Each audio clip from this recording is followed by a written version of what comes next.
chats. Wait for notifications to go up. Oh my gosh, dude. There we go. All right, chats. Now we did it properly. Hello, hello, hello. I think stream just went back up. Dude, okay, Falcon, I know that you were here. Hold on. I got to turn that off. Otherwise, it's going to murder my internet. I know you were here before. Falcon, dude, I pulled over. I pulled off the highway. I whipped my laptop out of my bag. I opened up my laptop. I turned on my hotspot from my phone. I turned on my hotspot. And on my laptop, I scheduled the stream for 9:50 and then made a whole fucking thumbnail. I don't know if you can see the thumbnail, but I just made the whole thumbnail just sitting there. I was in someone's driveway. I was parked in a random guy in the middle of the desert's driveway. What's up, Hot Dog Man Coolio? Oh my God, notifications went out!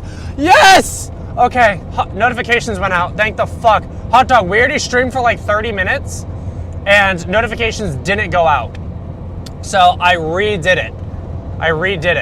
And now we're live. Oh my gosh, thank the Lord. What's up, Hot Dog Man Coolio? What's up, Falcon? Good to see everybody. Fuck me, dude. Oh my gosh. So I'll tell all the stories. But we have had a very long, about 16 hours. I've had a very long 16 hours. Dude, Hot Dog, did you get a notification from Discord or did you get a notification from YouTube? Which one notified you? Oh my gosh, that's so fucking stupid. That's so fucking stupid that I had to do that. Okay, whatever. It's not the end of the world. We are just a little bit over 6 hours away from getting to LA. We're about 6 hours away from getting to LA. YouTube, thank the Lord, so it did work. Notifications did work. Okay, cool. Because that's where I know most of you guys get notifications from is YouTube. Yeah, oh, okay, that makes sense. That's fine. No, that doesn't bother me at all. If you guys are in the Discord server and you want notifications, we have a channel. I think it's right underneath rules. That's called roles. You can join the mention group, which is what I mention, like I at them when we go live and stuff like that. But we streamed for about 30 minutes. I already told the story about why we're late because I had a flat tire this morning when we woke up. So I got 6 hours of sleep. I was working on the car all night. Went to bed at like 12:30, woke up at 6:30. And we had a flat tire. And I've been dealing with that for the past 3 hours. I can tell that story in a couple minutes. I'll tell that story in a couple minutes. What's up, Dante? Good to see you, brother. So yes, that's the issue. Falcon, we figured it out. Bro, me and Falcon fucking figured it out. Notifications just didn't go out for the first 30 minutes. That fucking sucks, dude. That's so fucking stupid. But we're in the car. We're in my car. As you guys can see, it is packed to the brim. Like, I'm not kidding you. This is a backpack against my head. My chair is pushed forward.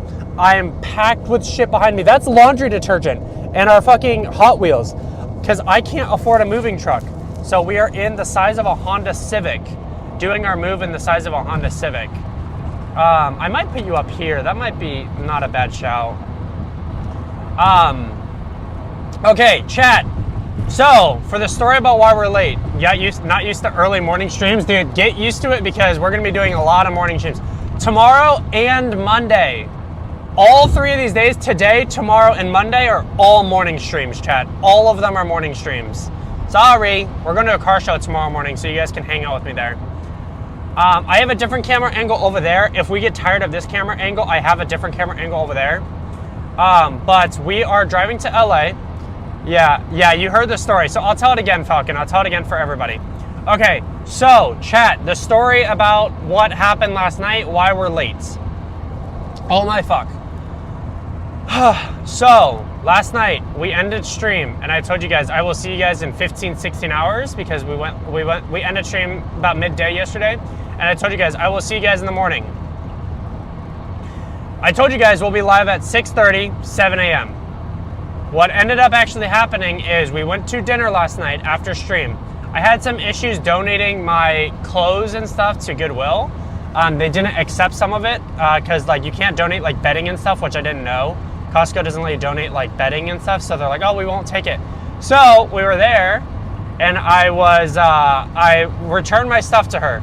Stream Elements, get out of my chat, brother. See, that's how I know that stream works, because Stream Elements is telling me. Okay, so now it's officially working. But anyways, ooh, it's an Audi RS7. That's one of my dream cars.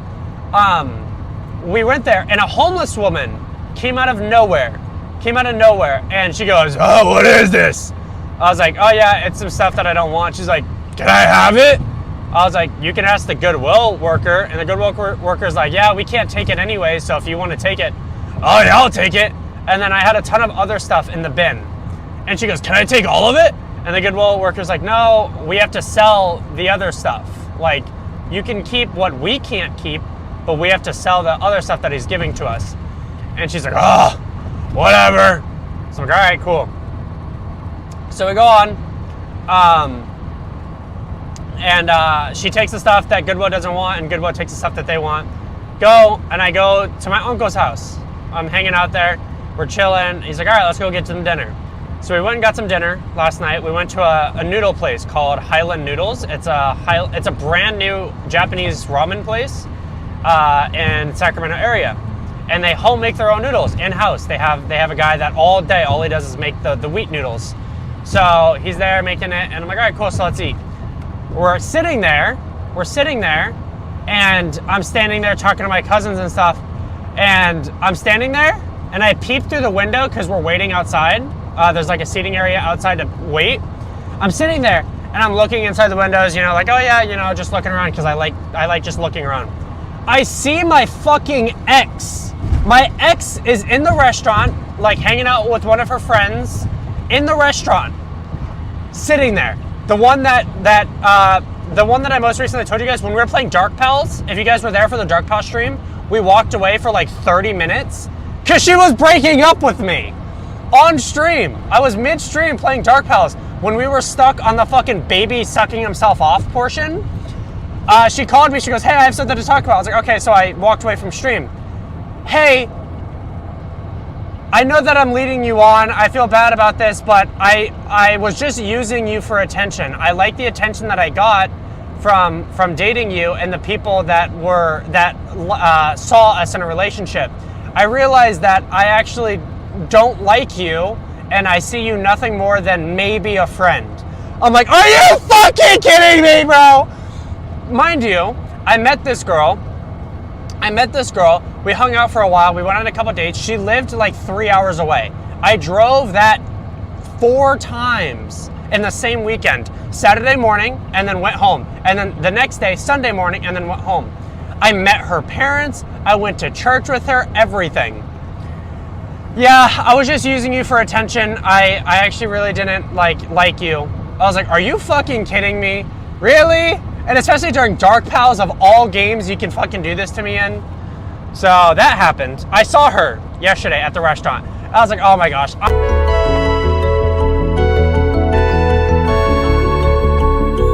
Make sure that she sees me. So I opened the door for her. I held the door open because they were leaving. She goes, "Thanks," and then walked out. I'm like, "Oh my gosh, like, come on." Like, I have no bad emotions towards anybody. I don't hate anybody. I don't, that's why, like, you guys will never know her name or anything like that. Like, I'm not that type of person. But I can tell the story because it's my life. Anyways, I see her. I'm like, cool, that fucking sucks. The girl that fucking shattered my heart a couple months ago. But anyways, we move on. I'm like, all right, cool. Move on with my day. Move on with my life. So we go, we sit down. The restaurant only has chairs for 4 people at a time. And we're in a group of 5. My 2 cousins, my aunt, my uncle, and then me. So all 5 of us, 2 cousins, aunt and uncle, me. We sit down and the booths are only for 4 people. And all of us are skinny. Like, since I've lost weight, all of us are like small, thin people, but can't all sit in one seat. So they give me a pull-up chair, and I'm in the middle of the fucking aisle. My seat is in the middle of the walkway, and there's only one walkway for this restaurant. Like, okay, well, this fucking blows. Whatever. So we get food, whatever, we're sitting there, we eat. The food is okay, it was all right. We leave, and my aunt's like, "Oh, what about some boba?" And mind you, it's like 7:45, and Costco closes at 8:45, or 8:30, and I have to go to Costco. So I'm like, oh, well, I have to get to Costco. I have to do a return. I have to go get gas, for the drive today. So, oh, okay, no worries. So they canceled boba. I was like, that sucks. I wanted to get boba with my cousins and everything. Whatever, not a big deal. Not the end of the world. So we go home, and I get back home, and they're like, oh, okay, when are you going to leave? I was like, oh, I'm going to go right now. I'm going to go return, because I had some plates and stuff that were shit. I hated them, and I got it from Costco, so I returned it. Get in my car, I start listening to my music. I hear bum, bum, bum, bum, bum, bum. I'm like, okay, maybe it's the plates, because they're ceramic, like stone plates. They're heavy and they're loud. So I'm like, okay, maybe that's what it is. In the passenger seat, I just put the plates in here. This is the first time I'm hearing the sound. So I'm like, all right, it's the plates, whatever. I'm driving, and a couple people as I'm driving give me like weird looks. I'm getting weird looks as I'm driving. I'm like, okay, maybe it's because like my car is packed, and you can see through the windows that the car is packed. So I'm like, okay, maybe that's what it is. I get to Costco. I'm like, the car feels weird. Like, it feels like I'm low on power. Like, maybe it's the weight. I get out of the car. I go over to the door, to the passenger door, to get the plates for the return. I grab a shopping cart. I put the plates in the shopping cart. Close the door. Look at my wheel. Dead flat. Like no air in the tire at all. I'm like, that fucking explains everything. That explains everything. I'm like, okay, cool. Maybe if there's too much weight in the car, you can lose air technically, because it's like too much pressure and it just forces air out of, like, if there's a small leak. I'm like, okay, maybe I have a small leak somewhere. Cool. I'm just gonna go fill up. I'm gonna go top off on the air, whatever. Anyways, I call my dad. I explain it to him because I like talking to my dad. I need to get my wallet out of my pocket. That shit hurts. And I'm on the phone with my dad, and no. Sorry, I didn't call him at this point. I didn't call him yet. I go inside the store. I do my return, and there's a couple people in line. I'm like, all right, cool. I wait in line. 8:15 comes around. I'm like, all right, I'm in line. I'm good for my return for the night, because I'm already in line. I get to the cashier. Give her.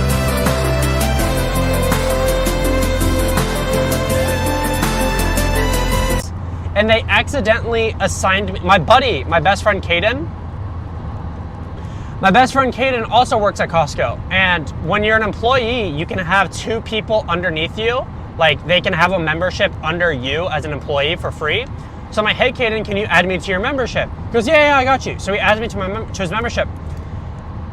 But what we didn't realize is Costco fucked up.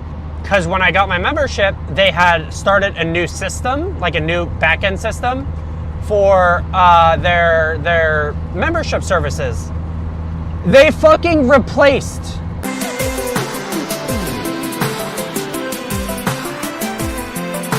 with me. They put my face with his name and replaced him on the membership. Yeah, we'll tell some funny stories later. Yeah, we're gonna tell some funny stories later. But I want to tell about what happened yesterday. So they replaced me on his membership. I'm like, well, that fucking sucks. They're like, all right, cool. They pull up the membership. They're like, all right, cool. We'll find because I don't have the receipt for the plates. They're like, cool. We'll just look up, because membership, they can just scan it and find the receipt there. Hey, do you have a different membership card for this? I'm not seeing anything for the past 3 years. I'm like, fuck. I'm like, no, it should be this, but there's been a couple issues with it. I explained the whole situation. She's like, okay, I'll do a deep research. She's like, I'll look up your name instead of the membership and see if there's anything that pulls up that way. Pulls it up. I'm like, dude, is there any way I can do this later, or that I can put this on hold? Because I have a flat tire in the parking lot. I have to go to the tire center, because Costco has a tire center. It's like, I don't know. She's like, blah, blah, blah. And she waits. 8:25 rolls around. I'm like, fuck, I can't get to the tire center in time. Tire center normally closes at like 8 if they're nice. I'm like, all right, whatever. I'm standing there, and she's like, you're having a rough night. It sounds like there's a lot of things against you. I can't find the receipt, but I'm just gonna refund you anyways and forget that this ever happened. I'm like, oh my gosh, you are literally a fucking angel. W's in chat for that. Can we get a W in chat for that employee, please? She just found the item and just refunded me the cost of the item instead of finding it on my membership because she couldn't find it and she knew I was already having a really shit fucking night. W fucking employee. So she's like, all right, I'll just refund it to the card, forget about it, it's not a big deal. She's like, best of luck with everything. Which is really nice. She's not supposed to do that, but she was a manager. She made it work. She just refunded me anyways. I probably shouldn't tell that, but there's no way anyone can find out who she is. So I get a refund, $40. I'm like, cool, whatever. Go over to Tire Center. It's like $8.25. I'm like, hey man, I have a flat in the parking lot. It's not driving. Is there any way I can, have you guys patch it real fast? So, oh shit, we turned off our machine. Motorcycle likes the car. Motorcyclist just gave me a thumbs up. That's cute. He came by, went, and drove off. He's right in front of me. That's cute. That's really fun. That's funny. Anyways, I go in and he's like, dude, we turned off our machines like 10 minutes ago. He's like, otherwise I would, that's so funny right now as we're talking. You probably saw him pass by, but anyways, so dude, we turned off the machine to fix tires 10 minutes ago and it takes like an hour to turn back on. I'm like, fuck! Damn it! Fuck! I'm like, I was inside doing a return. He's like, dude, I am so sorry. He's like, I'll turn on the machines outside because they have like air pump machines. Like you can try to fill it, but if it's a fast leak, it probably won't do anything. I'm like, fuck! So I call my dad. I'm like, hey man, this is what's going on. I like to just tell my dad what's going on. I know how to fix everything. I know how to do it myself, but I like to let my parents know. And can you play Auto Blast? I don't know what Auto Blast is. And we're talking, and he's like, well, what about going over to like Walmart or something? Mind you, it's still like 8:30. I'm like, yeah, Walmart can do it. I look it up. Walmart closes at 7.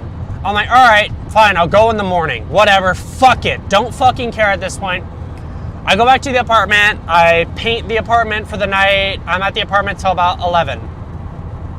I have a machine right here that's a portable tire inflator. This is like a $60, $70 tire inflator to fill air. I'm like, all right, I'm just gonna keep this on my hand and I fill up the car in the parking lot. I finish painting the apartment. I get back to my uncle's house. I text my neighbor. Hey man, here's everything going on. Are you awake right now? I need a jack to jack up the car. Mind you, it's midnight. I text him, dude, I'm so sorry. He goes, yeah. And then I hear a loud ass like metal rumbling. If any of you guys have ever dragged like a floor jack on the floor, you know how loud it is. Midnight.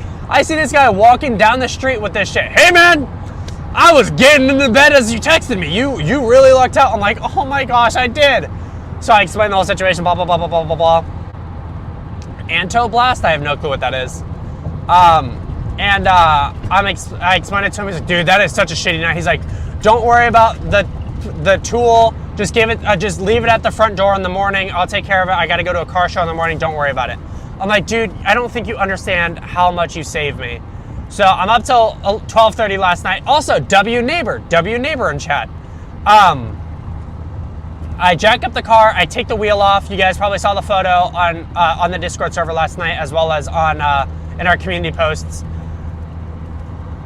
Take the wheel off. I go to bed last night. I work on the car a little bit. I pack up a little bit more. Wake up this morning, 6:30.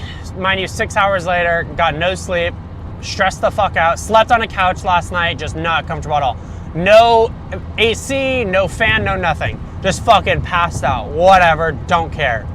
Normally I wake up like 5 to 6 times a night. I woke up twice last night, which is kind of a good thing. But also sucks because it sucks to wake up in the middle of the night. Wake up this morning, put the tire in the car. I go to Walmart.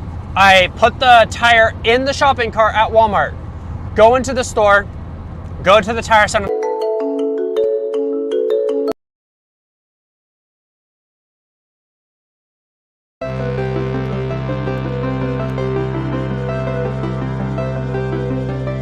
Temporary fix. Or they can take the tire off the wheel, because they're separate, obviously, the tire and the wheel. They can take the tire off the wheel, and then they put a rubber patch on the inside and then plug it. That's like the best thing to do when you get a nail. They do a patch and plug. And Walmart does that for 15 bucks. And he's, I talked to him. This is a really nice guy. I talked to him a couple of days. He goes, oh, well, if you need that, you got to take the wheel back outside, put it in your car, in the trunk of your car, drive in. You can't walk it in. I'm like, are you fucking kidding me? After I just walked all the way from the parking lot. Whatever. I didn't say that to him, obviously. When I talk to employees, I'm like, okay, cool. You know, like, it's not their fault. Never their fault. I'm like, all right, fine, whatever. Fuck it. I get back to the car. I put the wheel in the car, drive over to the tire center. I wait in line. There's a line of people waiting for tire service stuff. I'm like, cool. I get in line. I get to the front. The technician, a woman technician walks up. Hey, sweetie, how you doing? I'm like, hey, good morning. I gotta drive to LA in like an hour. I have a nail in my tire. I just need a patch and plug. Oh, Saturdays are appointment only.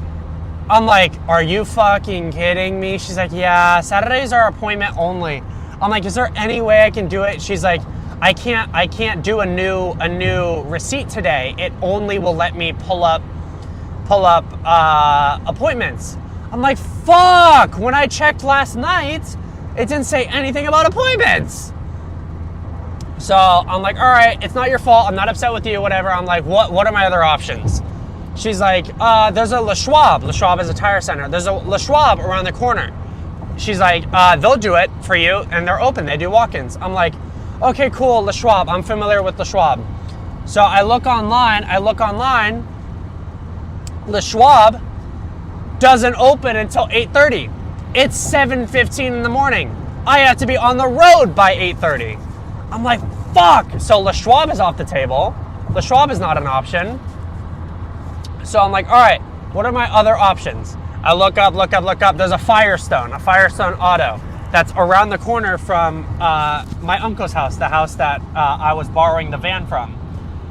There's a Firestone and they're open. I call him. He's like, yeah, we have appointments. Or we have walk-ins available. I'm like, thank Jesus. So I go over there. I drop it off. He's like, all right, it'll be like an hour and a half. I'm like, all right, if it's gonna take that long, I'm gonna go to my apartment and vacuum because I wanted to vacuum and sweep up and finish cleaning. I get to the apartment. 5 minutes into me being there, 20 minutes later, by the way, after I drop it, after he told me an hour and a half, 20 minutes. Hey man, your tire's ready to go. Brother, I would have just fucking waited. I would have just sat there for 20 minutes if I knew it would be 20 minutes. I thought it would be an hour and a half. Like, all right, cool, I'll pick it up later. Clean up the apartment, I vacate. I do all the paperwork, I do everything. Go back, pick up the wheel, go to my uncle's house, put the wheel in. I'm sitting there putting the wheel in, and like 4 or 5 old people in my uncle's neighborhood pass me, giving me death stares. Like, what the fuck is this kid doing? You know, because I'm on the side of the road in a neighborhood with the car missing a wheel. It looks like I'm fucking stealing a wheel. I'm like, oh my gosh, someone's gonna fucking call the cops on me, I swear. Because like people do that. If they think you're stealing, they'll call the cops. It's Skittles flavored, by the way. Those of you that didn't get earlier.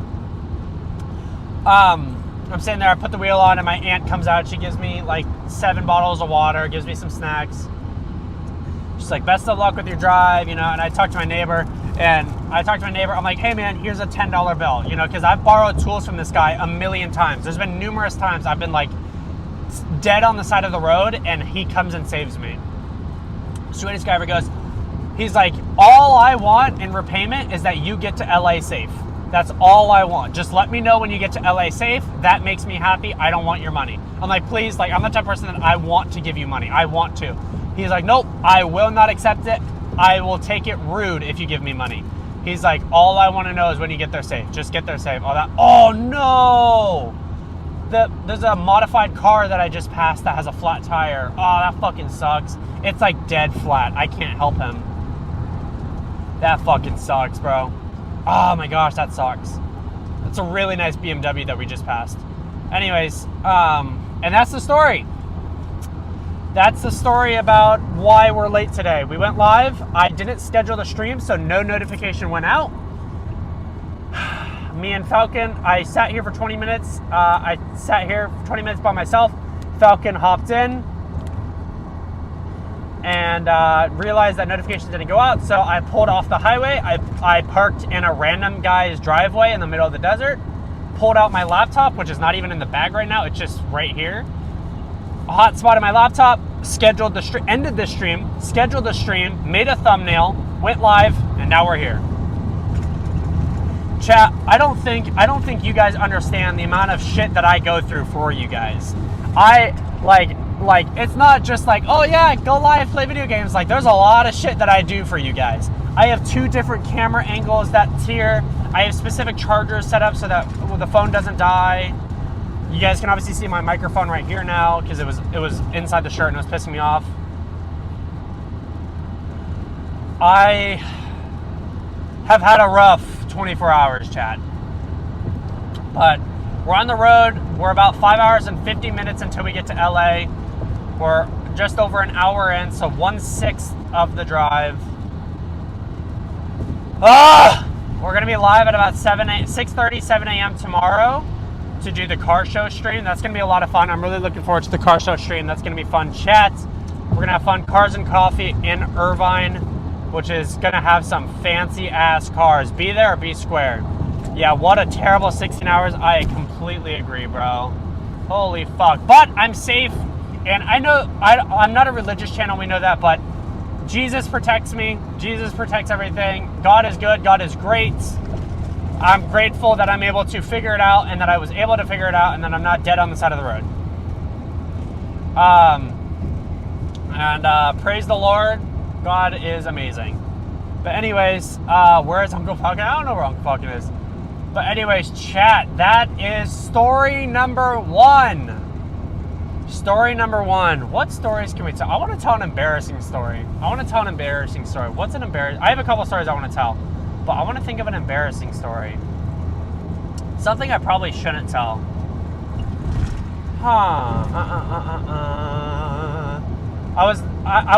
Okay, so I can tell. So we were talking about it yesterday. We can tell, where's Uncle Sirius? We are in Stockton. If you guys open up Google Maps, you guys can follow me. Not as well, because we have a little bit of a delay, so you can't really follow me. But we are in Stockton. God is good. God is great. 100%, bro. 100%, bro. But when I was a kid, we talked about this yesterday. When I was a kid, I was a heavily bullied kid, to say the least. I was heavily bullied. And I got made fun of because I was a short, smart Asian kid. And I was very easy, and I was fat. I was a fat, short, stumpy Asian kid. So I was everything to get bullied. So there's some bully stories. So we talked about it very briefly yesterday. One of my worst stories, not one of my worst, but I have peeing my pants. I have no peeing my pants stories, thankfully. I don't have any of those. I have some 18 plus stories that are pretty embarrassing. My parents aren't in chat, so I can tell those. But one of my worst bullying stories was when I was a kid. So I was in third grade, and we've moved around a lot. When I was a kid, I went to like 5 different schools, and then high school was the one time I didn't move. But I went to like 5 different four or 5 elementary schools. So I was never stable, and I was always like losing, making friends. So it was hard for me to have like friendships and relationships and stuff like that. Mind you, chat, I didn't have my first girlfriend until I was 18. I'm 21 now. I didn't have my first girlfriend until I was 18, and I've had 3 girlfriends in that meantime. Anyways, had my first girlfriend at 18. 19? Was it 19? I don't know if I want to consider one of them a girlfriend. Because like we were like girlfriend, boyfriend, but like we weren't girlfriend, boyfriend, you know what I mean? It was like more of a title. So I don't really consider that a relationship. So yeah, more like 19. I had my first official relationship at 19. I think a relationship starts when you like kiss. But like the first girlfriend that I had at 18, we barely hugged. And she's still a good friend of mine. Like it was a friendship that we wanted to see if either of us wanted to date, and just didn't end up working, which is fine. She watches the stream sometimes. She's really cool. She still goes to my old college. But anyways, my first girlfriend at 19. So I didn't really have crushes or anything. I mean, I had crushes in high school, like high school crushes, but nothing serious mentioned. Anyways, we were third grade, and I had like no friends. I had one friend named Brody. Brody was his name. Good friend of mine, and he lived across the street from the school. He was a popular kid. Muscular, popular, cool kid. You know what I mean? And I was a scrawny, nerdy Asian kid. Like the perfect, like high school movie. The nerdy kid with the smart, or with the jock. You know what I mean? It was that exact thing. White boy. Oh, I have another story about him later, but I was good friends with him, and I went to the park one day. There was a park across the street from the school that we went to, the elementary school that we went to. I was there with my brother, who's 3 years older than me, Ethan. Ethan Christios, that hops in chat. The one that always says first, like 2 hours into the stream. We went to the park together, and he was 3 years older. I was in 3rd grade, so he was in 6th grade, and we were playing on the park. And this kid that was in 8th grade came up to me. Hey, kid, pushed me to the ground. I'm like, what the fuck, dude? Like, pushed me into the dirt. I'm like, what the hell, man? He goes, what's up, kid? I'm like, hey, like, I don't want any problems. I just want to play at the park, you know? I just want to play. He's like, oh, whatever. Well, I want a problem. And he pushed me around. I'm like, all right, fuck this kid. So I went up into like the slide area. I go up there, and before I go down the slide, he comes behind me, pushes me to get my attention. I turn around. He wraps his hands around my neck, and chokes me. I'm like genuinely like choking me out. I'm like, what the fuck? What? Like choking. And he holds me there for like a minute, holding my esophagus. He holds me there, and I start to black out. My eyes start to do that, like that staticky, like going black, and my ears start to ring. And when I think about it, in the moment, I have like a very Pictionary memory. In the moment, I started seeing like tanks. Like it felt like a tank shot next to me, and my ears are ringing. And I was like, oh my gosh, I'm gonna fucking pass out. I'm gonna die here. You know, and my brother is right there and didn't do anything. Ethan didn't do anything. Just watched me get choked out, and I'm getting choked. And you know, he was 5 years older than me. I'm like fucking choking out, ringing ears. I'm like passing out, and I start to like go limp, and he lets go, and I catch myself conscious. Yeah.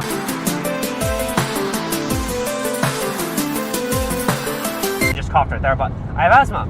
I had an inhaler in my backpack, so I'm shuffling, trying to, you know, fucking, like, can't fucking breathe.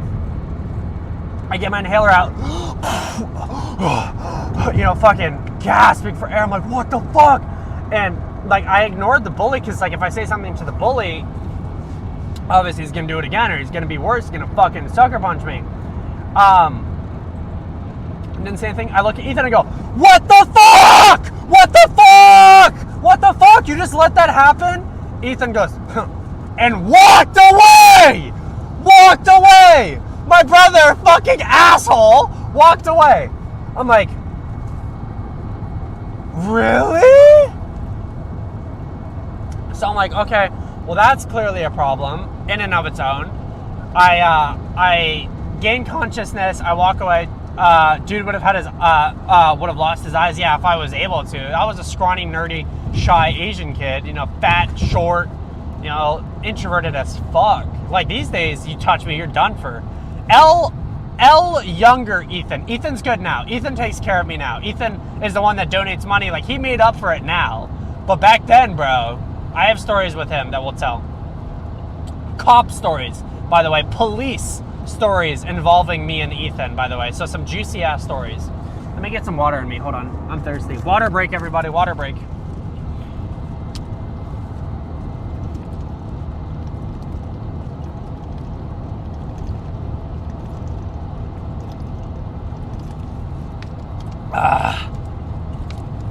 Anyways, let's continue. So, I crossed the street over to my buddy Brody's house. Like I said, he lived across the street from the school, from the park. And I tell him about it.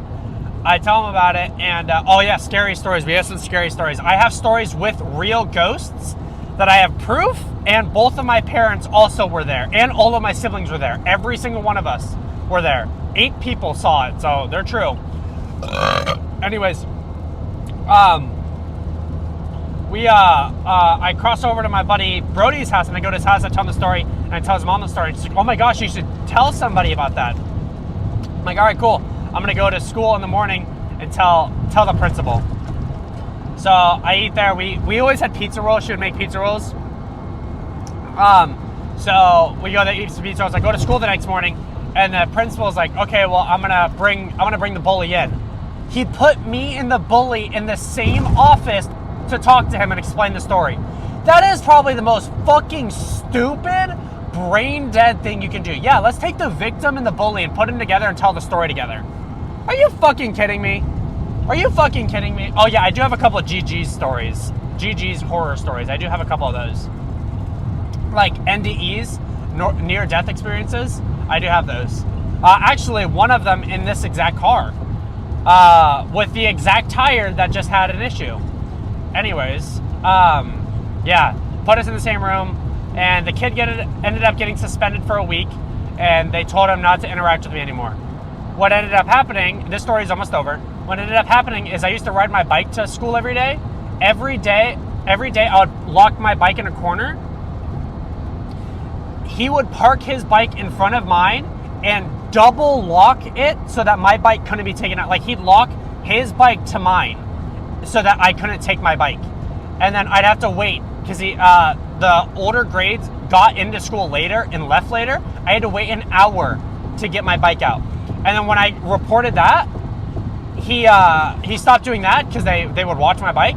And then he would stab my tire. He did that like 4 times. He popped my tire like 4 times. Like, I could not, and then I reported that. And then they finally gave him like a really restrictive order against me. Dude, that kid fucking hated me. I don't know what his problem was. But yeah, that fucking sucked, bro. That sucked. That was miserable. Chat, we are officially at over an hour into the drive. Yeah, he would pop my tire, and they have the gel tires that you can buy. I bought those gel tires that would not get popped by like a stab, so that would help. And then obviously the principal and stuff like that. So bully. Other bully stories in high school. I was heavily bullied. I was beat up a couple times. You guys know that I'm a pretty big like mental health advocate. I'm obviously anti-suicide. I think everyone is. But I'm an advocate for suicide awareness because I have almost taken my life a couple times. That is a story. That is a long story. If you guys want to know about my mental health, like if you want to know what it feels like from someone that, whether you know what it feels like for yourself or you want to know what it feels like for someone else, you guys can go to my website. I have already written a couple blogs on my experiences with my depression and my anxiety. I've written blogs on that, so you can read up on that if you're interested. That's on the website. But I have attempted my own life a couple times in my life. It's been a couple years. I'm healthy now. I'm good now. I'm in a good mental state now. There's nothing to worry about anymore. But there was a time that was a real possibility. And one of those reasons was how much I got bullied in high school. I was a very, very, very bullied kid in high school. I had one bully that I'm not going to name that would beat me up every day and make fun of me and push me around and fuck with me and torment me and everything. And I even told my brother, who's in the Air Force, he's like, bro, if I have to show up to your school and beat the bricks off this fucking kid, I will. And it never got to that point, thankfully. I reported that bully too. But yeah. So here's a juicy story. So we'll get back to bully stories later. Bully stories and fighting stories later. We'll tell a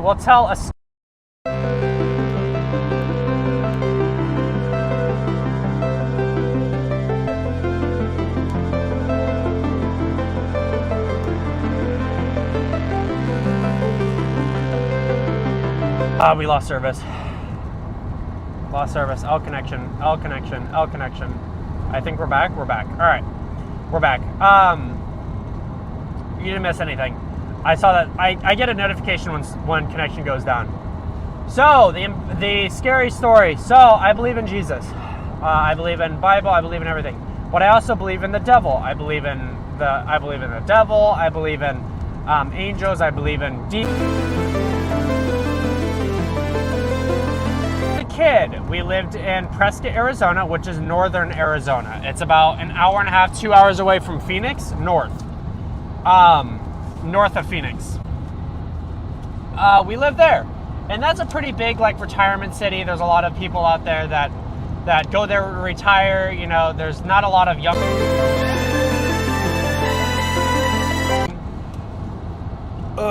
And we lived out there, and we lived off of a street. Connection is ass. Oh, is it down again? Okay, I'll wait a little bit to tell the story then, because I can see that service is in and out.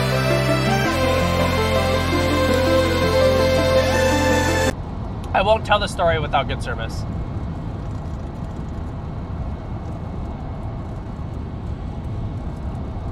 All right. So we lived on a street called Minor in Prescott, Arizona. We lived on a street called Minor. And we were curious about why this street was named Minor when we first moved in. We lived there for a couple years. We had this house. It was a cheaper house. It was smaller, and it was me and my siblings and my parents that all lived there. And the house always had issues. There was always random things that were there, stuff that just didn't make sense, whatever. We even had one time that my mom, she bought a nice expensive cake for my brother's birthday, and she was walking out the front door, and Ethan again, tried to cut in front of her and like get in front of her before she could get out the door, and he ran into her as she was passing through the door and knocked the cake straight onto the floor, bro. And oh man, he got yelled at. I can't read chat as much, Falcon, because I'm driving. I can't read as much chat right now, Falcon. Yeah, it's hard for me to read chat with the driving. I'll read chat when I can, but it's hard for me to like read the long message. That's hard for me because it takes my eyes off the road. Definitely don't want to get in a car accident. But I'll read it in a second, brother. I'll read it in a second. Don't worry, I will. But he knocked the cake out of her hand, and mind you, that is probably the worst time that my mom could have had the cake knocked out of her hand, because we were dead broke. Mind you, this was like 2008. Some of you guys probably weren't even alive. But this is 2008, which was the housing recession and the global recession.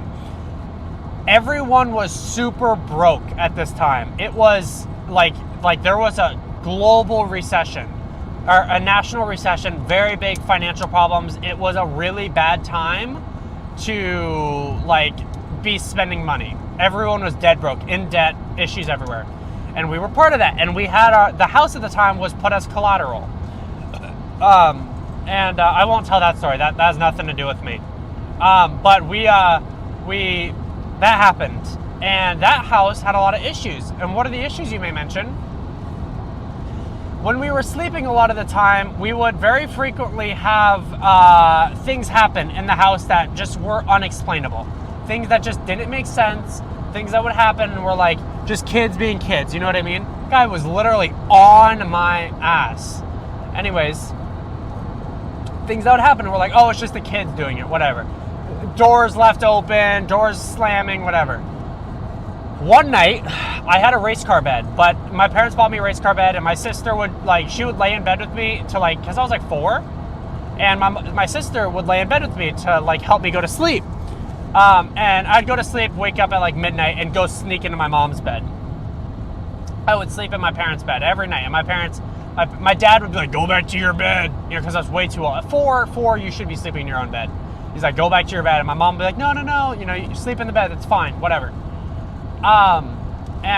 One night I didn't sleep in my mom's bed. I slept in my bed. I think my sister slept in the bed with me so that I didn't go in my parents' bed. My sister slept in the bed with me.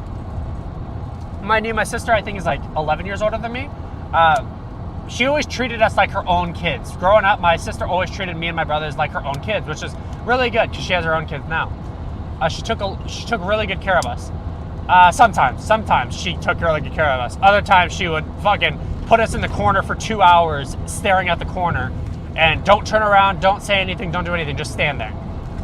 Don't sit down, don't look at me, nothing. That would happen. She would put us in the corner for that long for doing some dumb shit. Anyways, so my mom, one night that I wasn't sleeping in their bed, my mom sleep talks. She sleep talks to herself, and she says that she doesn't, but she does. But she woke up and she went to the bathroom because, like most people, she goes to the bathroom in the middle of the night. Went to the bathroom, got back in bed, started falling asleep, And then she heard like a chain, like metal clanking together. She heard like a chain, like it sounded of a chain. What the fuck is that? Woke up. I don't know if she wore glasses at the time. I woke up, rubbed her eyes, and opened her eyes and looked at the end of the bed. There was a man, a 6 foot something tall, like she said, like about 6'5", tall man with a blank expression on his face. She said had long hair, looked really disgruntled, beat up clothes, looked really beat up, wearing like all black, standing there, chained. He had chains around his waist and around his arms. Next to him, 2 little girls standing next to him. Long hair, little girls, everyone dressed in black. You could barely see their face. Standing there at the end of the bed, just standing, staring at her, standing at the end of the bed. She froze. Like, what the fuck do you do? Did someone just break into my house? Like, what is this? What's going on? And she woke up. Dan, my dad. Dan, woke him up. What? She starts panicking, looks away, looks at dad. He's like, whoa, what? Looks, gone. They're gone. She's like, there was someone standing at the end of the bed. He's like, no, it's a nightmare. She's like, I swear to God, I saw them. My mom would not, my mom's Christian as well. She would not swear to God unless she meant it. You know what I mean? I swear to God, someone was standing at the bed. I swear. I saw them. He's like, okay, so my dad is a military man. So he grabbed his gun, walked around the house, made sure no one was inside the house. He's like, no one's here. Maybe you saw something. Maybe it's a ghost, whatever. She's like, having a really hard time. So she went back to bed after a couple hours, really freaked out. They checked on me and my sister. We were fine. We were sleeping. Freaked the fuck out. You know what I mean? She doesn't talk Freddy Krueger's show. She is so afraid of Freddy Krueger. But yeah, that story was the first horror story. Ah, fuck, there's a truck. Ooh.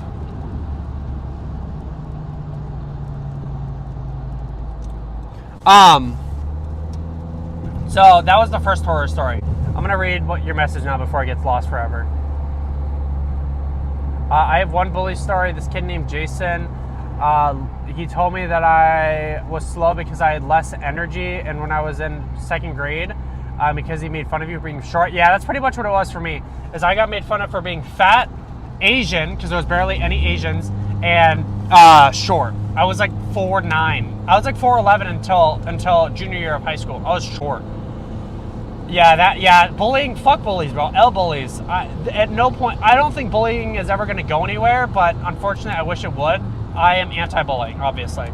Especially like, I don't know if they still teach it today, but we had a thing back in the day called Rachel's Challenge. She was a girl that was anti-bullying and was an advocate for bullying. And then the Columbine shooting happened, and she went to Columbine High School. And she was an anti-bully advocate, and they shot up the school, quoting that they were bullied kids, and shot up the school because of it. And they killed her. She was one of the first people they killed. I don't know, those of you that know, the whole story is really sad. But she was outside, and they came up and shot her. She was one of the first people she killed, Rachel. And so there's a whole Rachel's Challenge thing that is anti-bullying that schools did when I was a kid. I don't know if they still do it, but they did when I was a kid. Yeah, really sad story. But yeah, anyways, anti-bullying, L bullies, fuck Jason, fuck every bully. I wish them best in life, because I don't wish death upon anybody. I don't wish ill intent upon anybody, but L bullies. Anyways, so continuing with that scary story at the same house. Mind you, again, you could probably put together the context clues here. The name of the streets was Miner Lane. Miner, like a miner, like Minecraft miner. Miner Lane. So, it was Miner Lane. Fucking asshole, what the fuck? He just cut me off with the trailer. Miner Lane. And you can probably put together why it's called Miner Lane.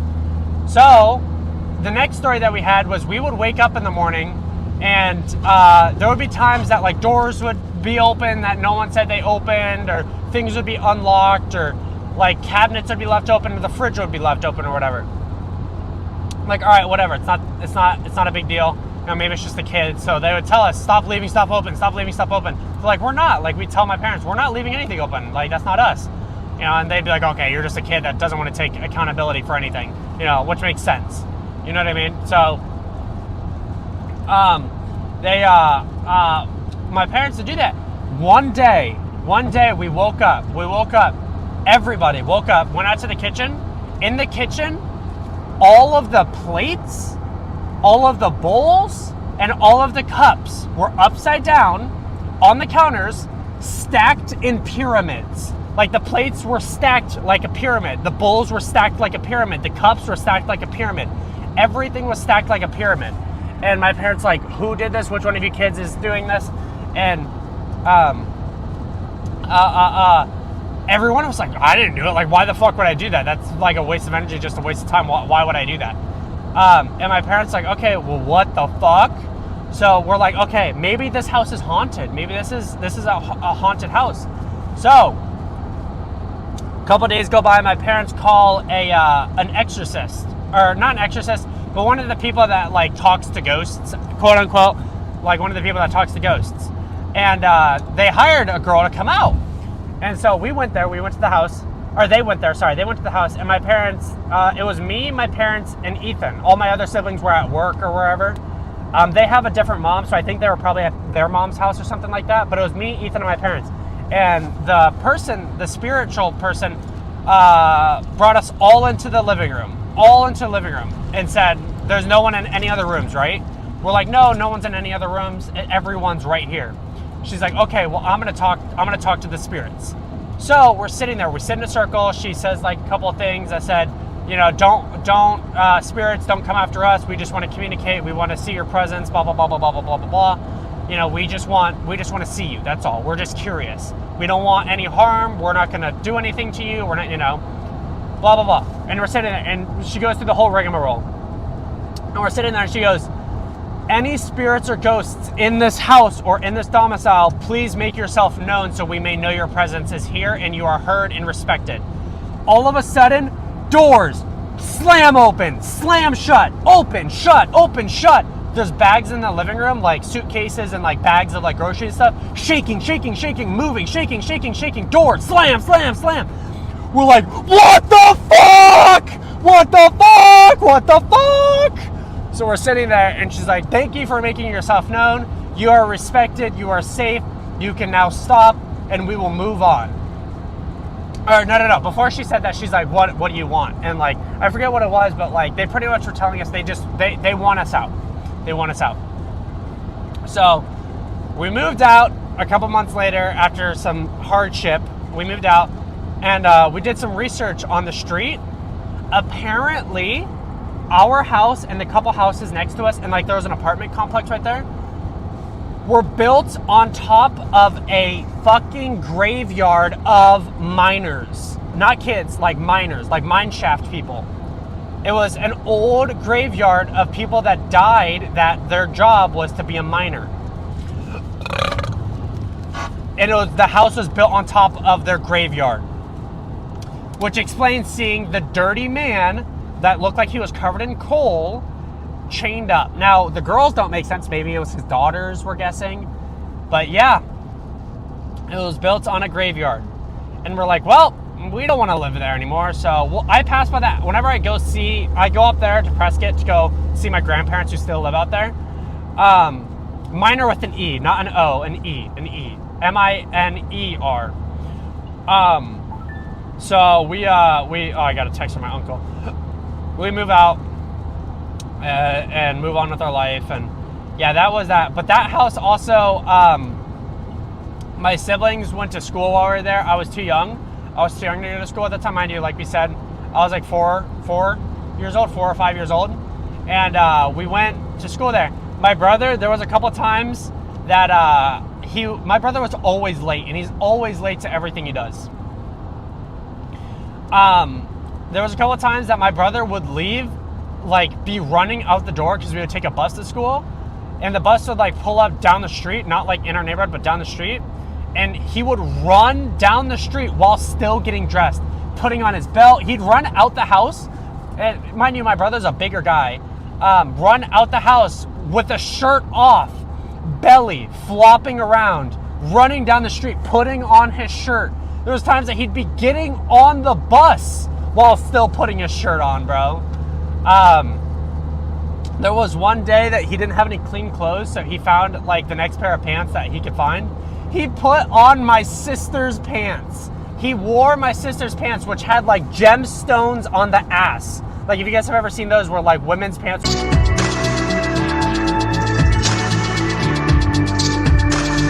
To school.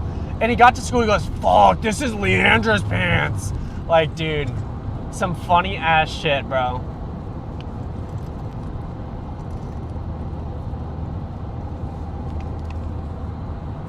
Yeah, that was some funny shit. I have a couple stories like that. What's here, I'm gonna eat my protein bar. I am fucking hungry. I'm gonna eat. Chat, snack break. Snack break. We've been driving for an hour and 45. Not bad.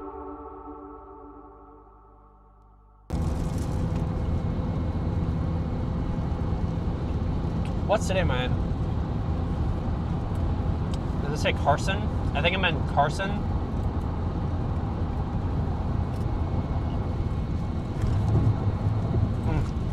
It's a chocolate and peanut butter protein bar. Good shit.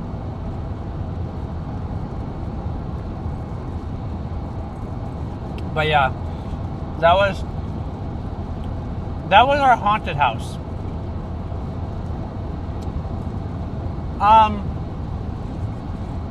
We'll tell the story about my most recent, my biggest near-death experience. I'll tell the story about my biggest near-death experience when I finish this bar.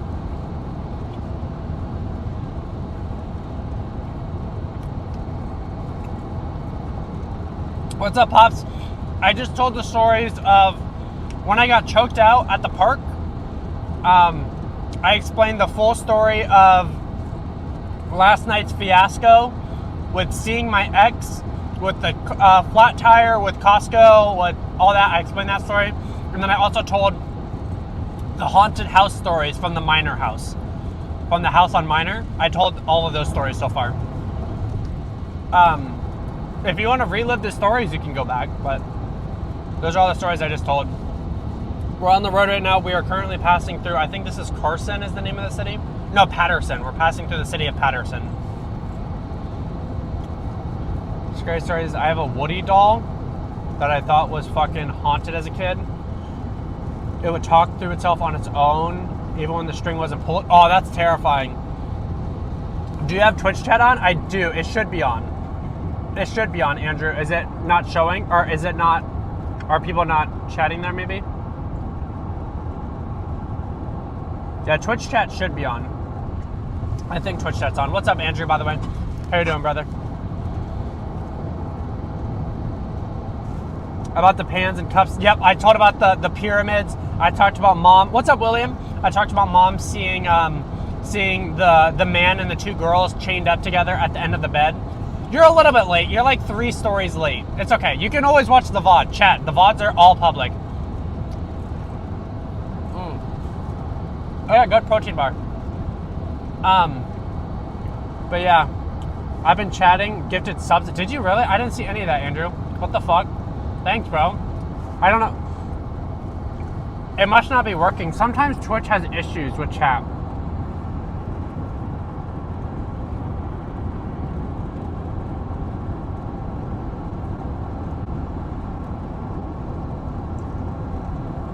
Sometimes Twitch has issues.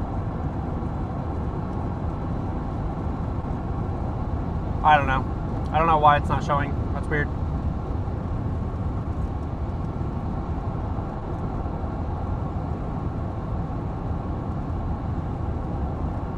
That's weird.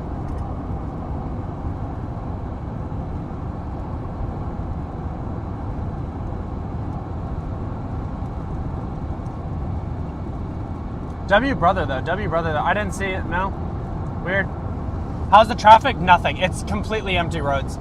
Completely empty roads. How many subs did you gift, Andrew? Yeah, I'm not worried about it. How many subs did you gift, Andrew? Not that it matters, but I'm just curious.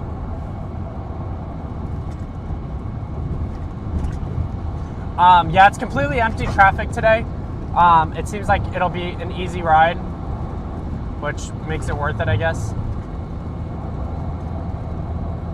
It's gonna get busy when we get to LA, because we're still pretty far away from LA.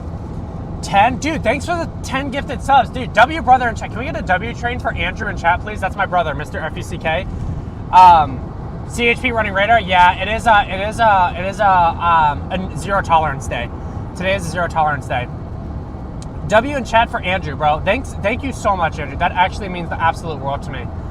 Thank you. That genuinely means the world to me. 10 gifted subs, dude. You guys are missing out if you're not watching on Twitch. You could have gotten a free subscription from Andrew. W brother, W Andrew, W Mr. FUCK. I had a flat tire this morning, Andrew. I had a nail in the tire from last night, so I've been up since 6 a.m. running around trying to get it patched. And then the car, it is literally packed. I saw William even mention it. It is packed to the ceiling. The trunk is overflowing. My passenger seat is overflowing, and everything behind me is packed to the ceiling.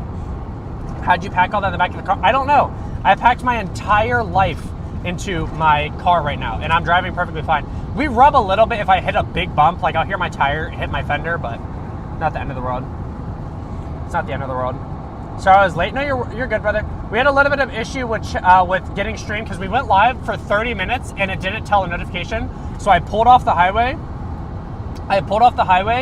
Falcon was here. I pulled off the highway, closed stream, pulled my laptop out of my bag somehow, opened up my laptop, scheduled the stream, because if I schedule streams on YouTube, it'll push notifications, made a whole fucking thumbnail. Mind you, I was parked in a redneck's driveway in the middle of the desert, parked in his driveway with my caution lights on, hotspotted my laptop, posted the stream, now we're live. Dude, like we talked about, you guys don't understand how much work goes into this shit. Oh my gosh, you guys don't know how much work goes into this shit. And I have 3 different camera angles you guys can watch from if I need to change later. Looks like you need a truck. That's what I was telling mom and dad, is when I move to LA, because this is my final move. Unless apartments, but final big move. I need to get a second car. I want to get like an SUV or something. I want to get like an SUV or a truck. I 100% agree. I had to go up from my dad. I went to 2 roads. Oh, I can't read that whole message quite yet. I'll read it when I can, but I can't read it quite yet.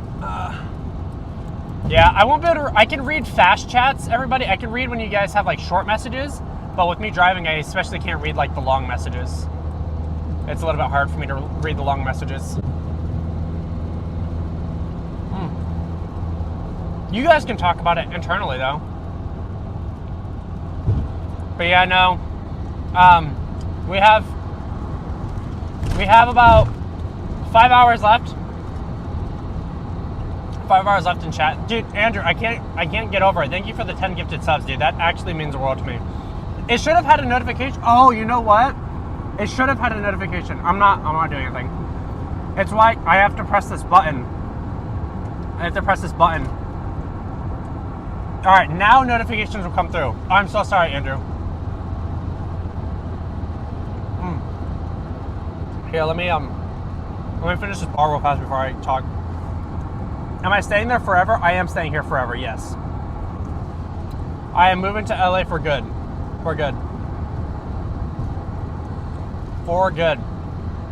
I am moving into the new apartment today, and I'm staying in that area. Like I'm gonna move around. Like I'll have numerous apartments over time, but I'm gonna be in that area forever.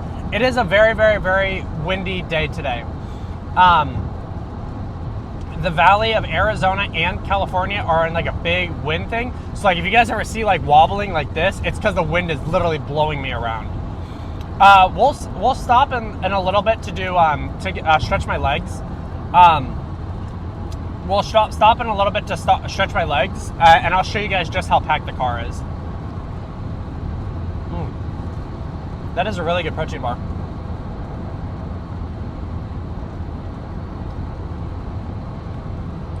Here, hold on. Give me 1 second, chat. Give me 1 second. I have to fix my navigation. 1 second.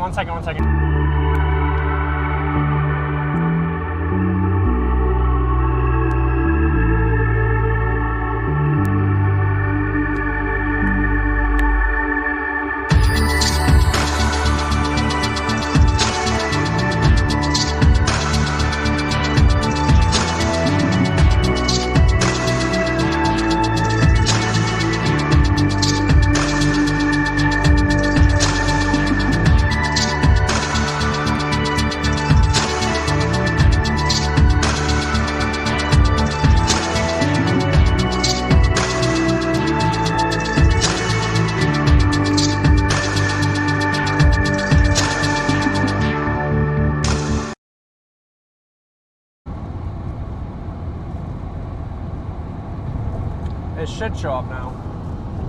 All right. So, yeah, we got the 10 gifted subs, and Andrew even gifted 2 more, I think. Dude, actually, goated brother. Goated brother, by the way. Goated brother. All right, we'll tell some stories in a little bit. Will you ever cameraman and bodyguards? Yes. Well, not bodyguards necessarily, but there will be a day that I'll have a cameraman, especially when we're doing IRL streams. I have buddies that want a cameraman when, like, they visit, so we will do that. At least there was decent music where... Oh, that's a nice bike. I've considered getting... Andrew actually convinced me not to...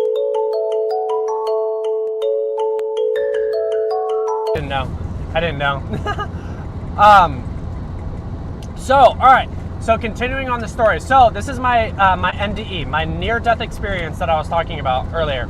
So, my biggest NDE was almost 2 years ago. It was in this exact car, and there's footage of it. The connection... Oh, okay, gotcha. There's footage of it. So, I was working at Costco at the time, and I was moving into a brand new house with Kaden, my best friend. And I had just started a new job at Costco, and I was moving into my... big bump in the road. This guy is like hovering on my shoulder, bro. Either pass me or don't, because I can't pass the semi-truck if you're hovering there. What's up, that nerdy indie human? Good to see you, brother. This guy needs to get lost. He's hovering my shoulder. He's sitting in my blind spot. Move, bro, move! Fuck! Get the fuck out the way! Alright, so we are moving into a new house, and I was moving into a house with Kanan. And at this time, I was back and forth with the house, moving furniture. And I was moving furniture in this exact car, exactly like what we're doing right now. And it was like 115 degrees Fahrenheit at the time.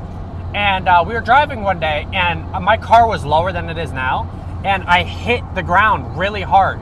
Because I hit a bump, and I felt like something broke. I didn't find out for like 2 days that apparently it broke my AC compressor. The compressor for my AC snapped. And then you can't have AC in the car if the compressor's done. It'll just blow hot air from the engine instead of cooling it. So, it sucked. So I was driving at 115 and I was like, okay, well this fucking sucks. I was broke at the time because I just put a deposit on my apartment. Mind you, it was like a $2,000 deposit. Okay, so I was dead broke at the time. So, driving at 115, no AC. I went to work one day. I was driving, and it was a rough day at work. Like, I'm a forklift driver, and I was like new, and like I just sucked at it, and I was embarrassed, and it was just a rough day at work. So I got off work. I was like, okay, I'm just gonna go home, and it was supposed to be my first day at my new apartment, the very first day at my new apartment. I was like, okay, I have something to look forward to. I'm moving into my new place. I'm gonna go chill. No worries, brother. Thanks for stopping in. I can't read long messages right now because of the drive. But have a great rest of your night, brother. But I was...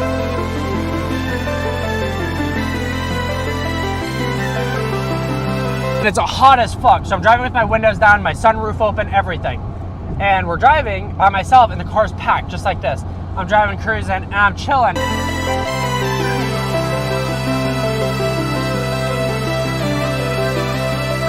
Of traffic. And my car was still low, and I had really thin tires, like so I could drive even lower. They're called stretched. Like it stretches the rubber so that I can like sit even lower, and it's unsafe. It's unsafe to drive like that. So I'm driving, cruising, having a good time, and it's like hot as fuck. Kaden was like 30 minutes after me. I left work early to go sign paperwork at the new apartment. Because you have to sign paperwork and everything. And we're driving, and 80 miles an hour on the highway. I'm in the far left lane. There's a truck that barely passes me, a Jeep, and a truck directly in front of me, and a truck directly behind me. I'm cruising like this, and all of a sudden, I'm driving. All of a sudden, I hear a boom, and I spin out. The car loses control. I'm spinning. I spin 3 times. I'm like this, driving in a straight line. Tire pops. I initially go left. There's a wall. I'm against the wall. I'm facing a wall. I turn the steering wheel to not hit the wall. Turn the steering wheel. The rear end of the car barely misses the wall. Barely misses the wall. The wall's right here. I have my foot on this, my knee on the steering wheel. I'm fine. The wall is right here. This is the rear of my car right here. Front of the car, rear of the car. I go, woof. I am inches away from hitting the wall. Inches away from the wall. I have it on footage. We'll watch it on stream someday. We'll watch it on stream because I have a dash cam that shows front and rear. I have a dash cam that shows front and rear. Misses. I spin, full spin. I go 1 lane over. Spin again, 2 lanes over. Spin again, 3 lanes over. I cross 3 lanes of traffic, spinning out of control. There's a truck behind me, slams on his brake. The truck in front of me, barely miss him. Another car in that lane slams on the brake. There's a semi-truck in the last lane that I swing into. A semi-truck. You can see in the footage, he is slamming on his brakes so hard, there's smoke coming out of his tires because he is screeching to a dead halt in the middle of the highway. In the middle of the highway, he comes to a dead halt. Have a great day at work, Pops. Thanks for stopping in. Screeching halts with tire smoke everywhere. I'm dead stopped in the middle of the highway. My car is facing traffic in the middle of the highway. I was going 77 miles an hour when I spun out on the highway. I get out of the car after making sure that everything's fine because I'm like, I have to get the car out of the road. I'm not going to sit here. I was like, let me make sure I still have a wheel, like that the wheel didn't fall off or break or something. I was like, I got out of the car, saw that the wheel is there. I said, fuck it. I have no tire. The tire came off the wheel. It's just straight metal. I lay on the horn and drive. It's a 6-lane highway from the far left lane all the way to the far right lane and pull over. I call the police. I'm like, hey, I just spun on the highway. Is it cool if you guys send a cop to just like protect me? Because like, if you guys know, it's really dangerous to do like roadside stuff on the side of a highway. Thousands of people get killed every single year. Actually, like 2 days after this happened, like 5 minutes down the road on that same highway, an old man got killed on that highway because he was walking across traffic. That same highway.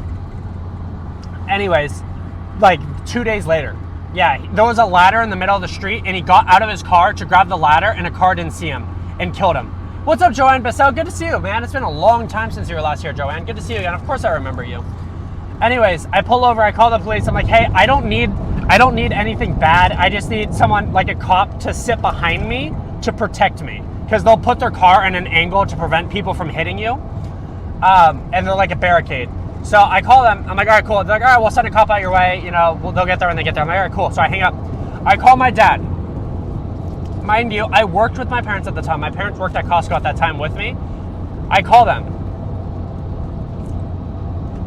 And I call them. I'm like, hey, what are you guys up to? What are my parents up to? I call them pretty calm. And mind you, I have my phone call right here with my dad, and I'm fixing the car with the other hand. Fix the other car.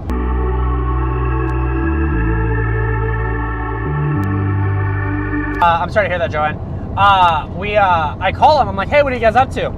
He's like, oh yeah, we're in Utah right now. I fucking forgot that morning my parents drove.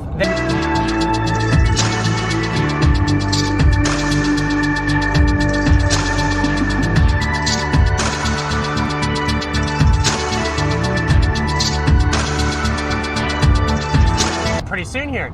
I'm like, oh, cool. He goes, it's really loud wherever you're at. Where are you at? I'm like, oh, I'm on the side of the highway. He goes, oh, did something happen? Like, is there traffic or whatever?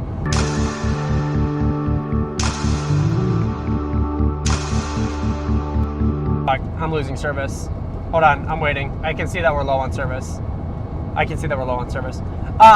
He's like, wherever you're at is really loud. Is everything all right? I'm like, well, sorry to tell you this when you're across the country, but I just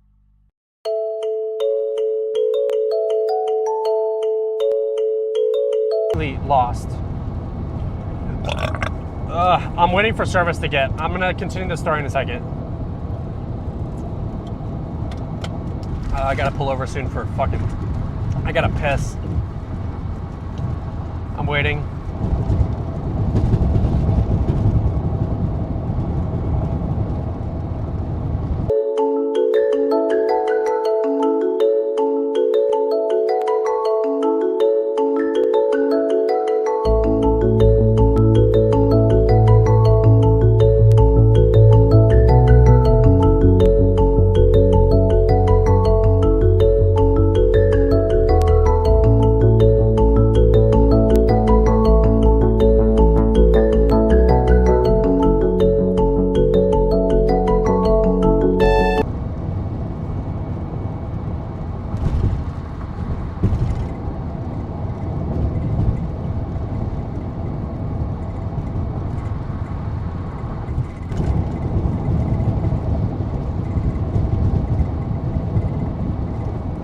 Okay, it looks like we have service again.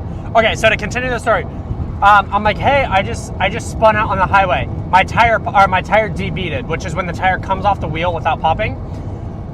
He goes, oh shit. Well, what are you doing right now? I was like, I'm changing the wheel, or I'm changing to my spare. He goes, oh, how are you talking to me? I have you in one hand. How are you changing the wheel? With my other hand. Are you safe? I was like, yeah, there's a cop that pulled up next to me. And I'm gonna stop right here for to go pee. There's a gas station here. He's like, are you safe? I was like, yeah, there's a cop here. He pulled over with me, and he's just sitting behind me because a cop pulled up. I'm like, he's just sitting behind me, just making sure I don't get hit, but there's no issue. He goes, oh shit, so what's your plan? I was like, I'm gonna change the wheel right here on the side of the road. So I changed my wheel on the side of the highway after spinning out.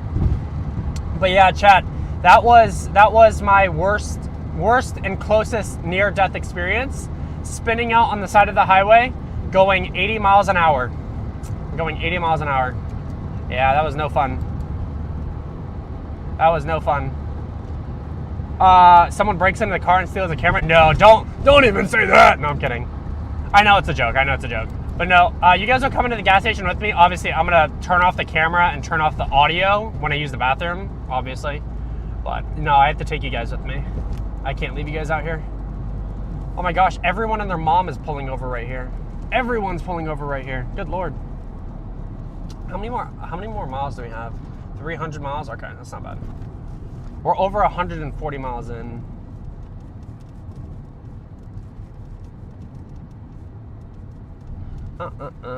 Let's pull over to the gas station to go pee.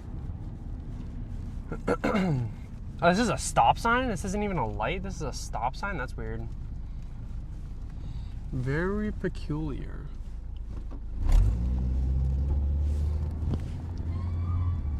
Alright.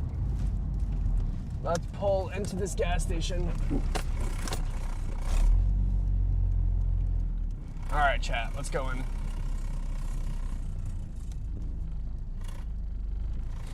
Alright, let's go inside.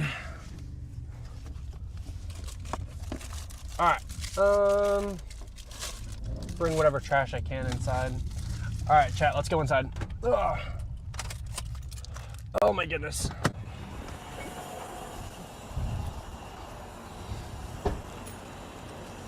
Let's go. Here's the car, everybody. Here's the car. Oh man. Oh, the bathroom's outside? What the fuck? Is it locked? Gotta go. No worries, brother. Have a great rest of your day. Thanks for stopping in.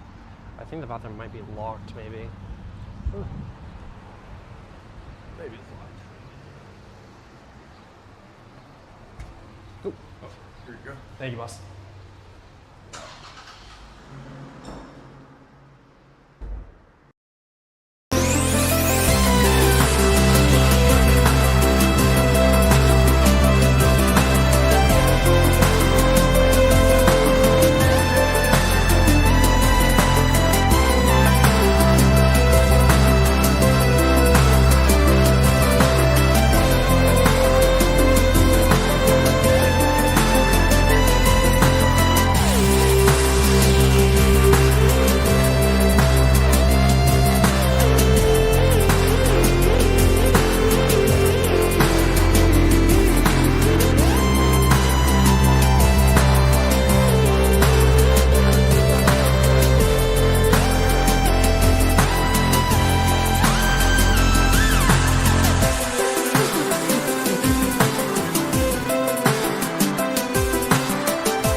Sorry.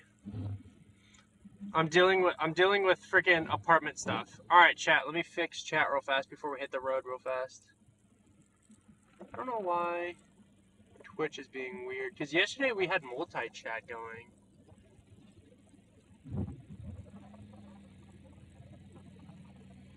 Let's see here.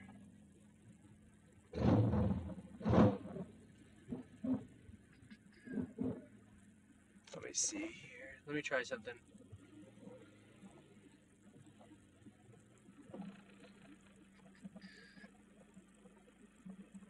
Let me do this. And I'm going to fix this, because we're not driving, chat. I'm obviously parked. Obviously parked. All right, cool. All right, chat, are we ready? Let's hit the road, everybody. Let's hit the road. We are back on the road. Oops, that's my... All right, let's go. No more... why? Oh, I didn't put my key in the ignition. Oops. The car just locked on me because of it. Need a haircut, my guy? I can't afford a haircut, but yes, I do need a haircut. I can't afford a haircut right now. Oh my gosh! It fucking throws a fit. I do need a haircut. I know that. I'm gonna keep it long, but no. Trust me, I just can't afford one with the move. Deposits and everything are fucking expensive. Alright, let's go, everybody. Shoot, your gifted subs will go towards a haircut, actually. Alright. Fuck me, there's a lot of traffic today.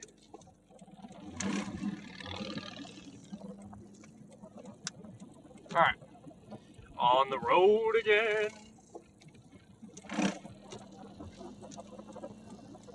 Let's get back on the highway, everybody. No more fooling around. No more fucking around.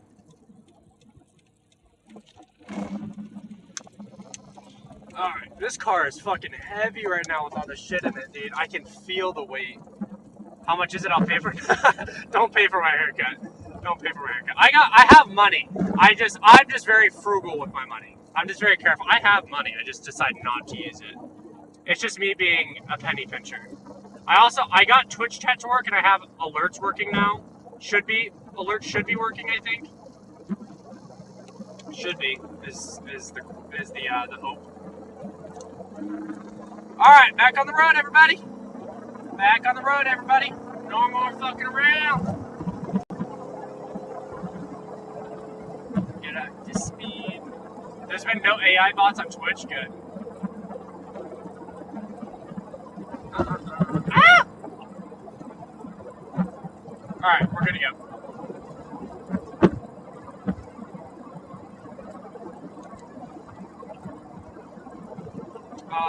I didn't ask if you want me to pay for it. You're good, brother. Where is Uncle Sirius? We are in... Where even are we? We are in Santa Nila. Every city that we're passing, I have never heard of. Santa Nila is the city that we're in, everybody. Oh, man. Uncle Sirius is funny. I like Uncle Sirius. It's fun. Alright.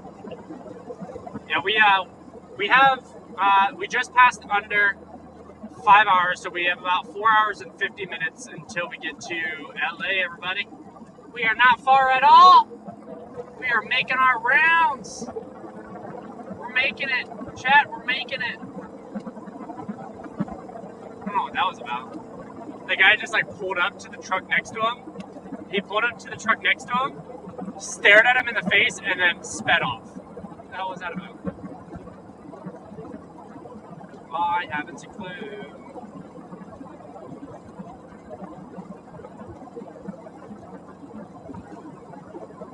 There we go. Alright, cool. Now we're good. Alright, so that was that. Was there any story? What other stories could I tell? Well, I have a lot of stories, but what stories do I want to tell right now? I don't know. I mean, those of you that don't know, we're doing the car show tomorrow morning, and then Monday I'm thinking about doing a gym or fitness stream.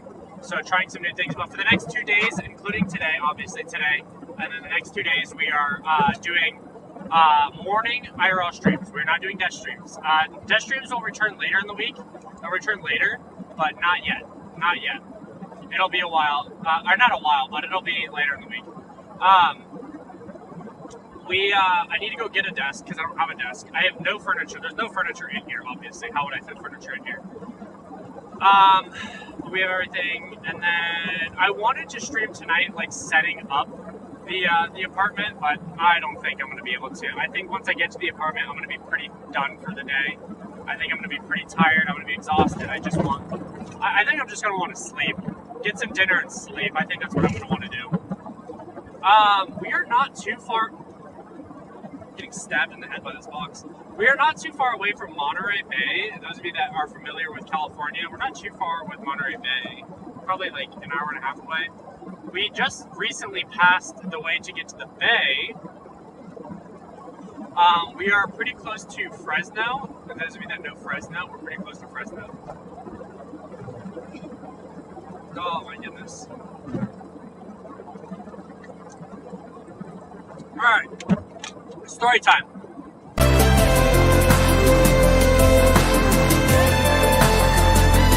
And we were talking about how me and Ethan did not really get along as kids.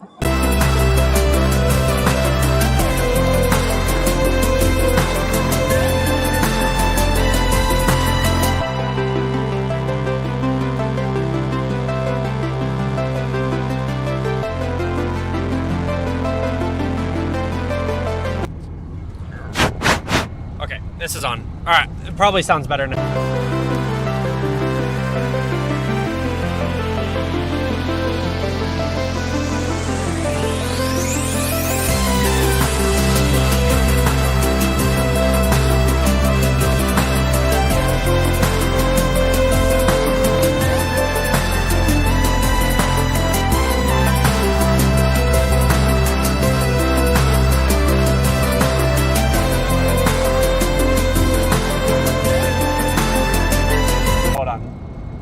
Lost service. I'm gonna wait for service to come back. I can see that we have low service.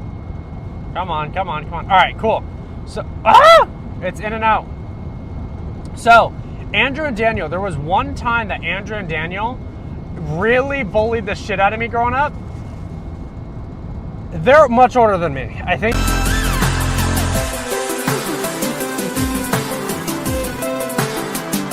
There was once that I was probably being a little shit, and I probably deserved it, kind of. They fucking stuffed me in the dryer, like where you put clothes. Mind you, don't do this, anybody, ever. They stuffed me in the dryer.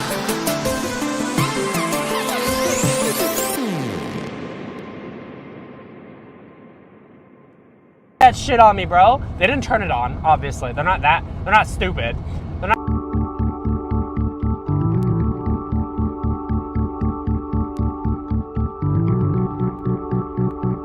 I remember that. I remember them stuffing me in a dryer. That fucking sucked. But no. As kids, we fought a lot. And me and Ethan fought each other the most.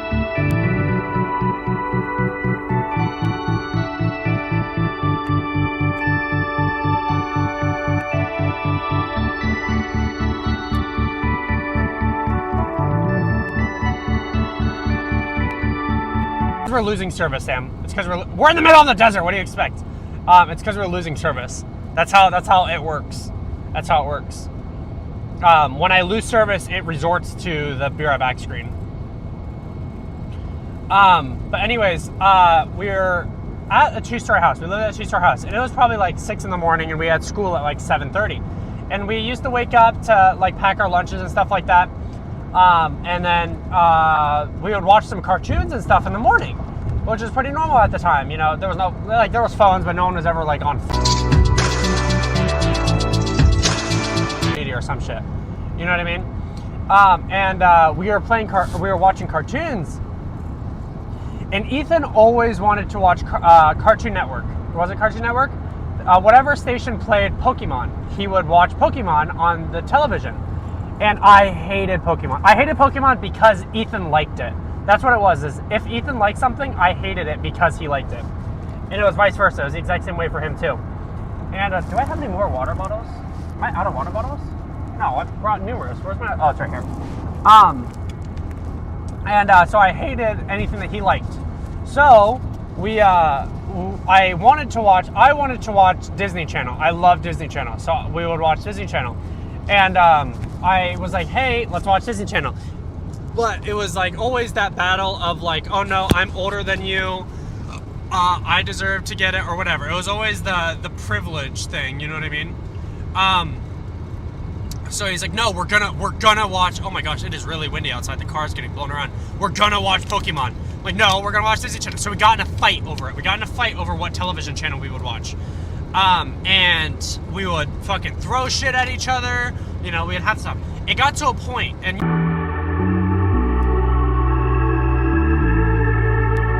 that's just who I am as a person. I'm a loud talker. I'm a loud person. You know, that's who I am.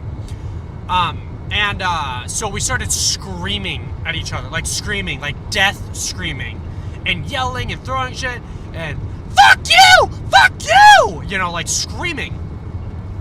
And it got really bad to the point that a neighbor heard us fighting. A neighbor heard us fighting and arguing with each other, and thought there was a domestic dispute or domestic violence, or that there was something going on, that someone was being killed or hurt or something like that, and called the police. They called the police. And called the police, and our neighbor, 2 houses down, not the neighbor, the two houses down, knew us and were friends with us, and came over, banged on the door, opened the door. What the fuck are you guys doing? I can fucking hear you guys from 2 houses down. You guys need to knock that shit off. What the fuck is going on? I'm gonna call your dad over this shit. Mind you, we're still friends with him. This was like 12, 13 years ago. Still friends with us. He's not the one that called the police. It was the other neighbor, but the neighbor 2 houses down was our friend. Called the police on us. But he came over. He's like, you guys need to knock shit off. He's like, come over to my house now. So we went over to his house, and he separated us. He took Ethan to the garage and did something with him there, and I sat in the game room with his son before school. We all went to school together in the car. He separated us in the car, and we came back to school the next day. Or I'm sorry, we came back home early. Like, it was an early release day, so we were only at school for a couple hours. Like, the day was short. We were only at school for a couple hours. We came back, and the police were still in the neighborhood, asking the neighbor questions about what they heard and what was going on. They were questioning the neighbor about what they heard and what was going on. Yeah, so that fucking sucked. At that same house, Ethan and I would go in there was a green belt behind the house. It's like a big park of just grass that we would play in. You guys have seen it, where it's just straight grass and kids like to play in it, whatever. It's just a green belt, you know, a belt of green. And we would always go out to the green belt and play. And we were fucking dumbasses. There was those big electrical boxes, the big ones that outside. That's where I used to meet all my friends every day. We'd be like, hey, meet at this time, you know, every single day. So we would do that. And if you guys ever hear this clicking, I don't know if you can hear the clicking, but that's me messing with my, that's not messing, but I'm doing cruise control. My foot's off the pedal entirely. I like to drive with my hand sometimes.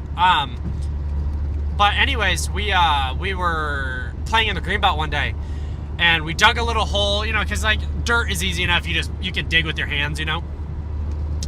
Dug a little hole and filled it with dry leaves. Meanwhile, this is a green belt, so we dug a hole of dirt.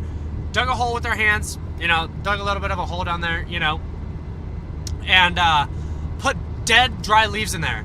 And then our friend found like a couple, like, it was gross, but found like a couple, like cigarette buds, you know, like the end of a cigarette where people smoke off of, and where they throw it away instead of finishing it.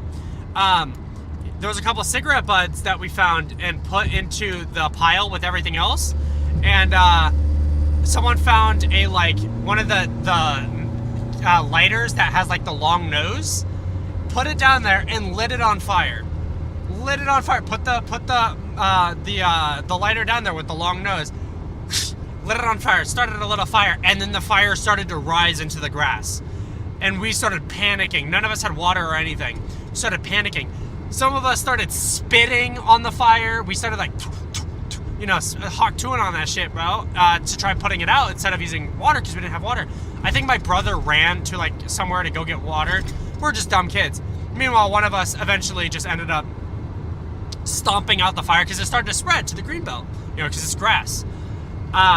Stomped it out with their foot, and the fire went out. And we're like, oh, So, yeah.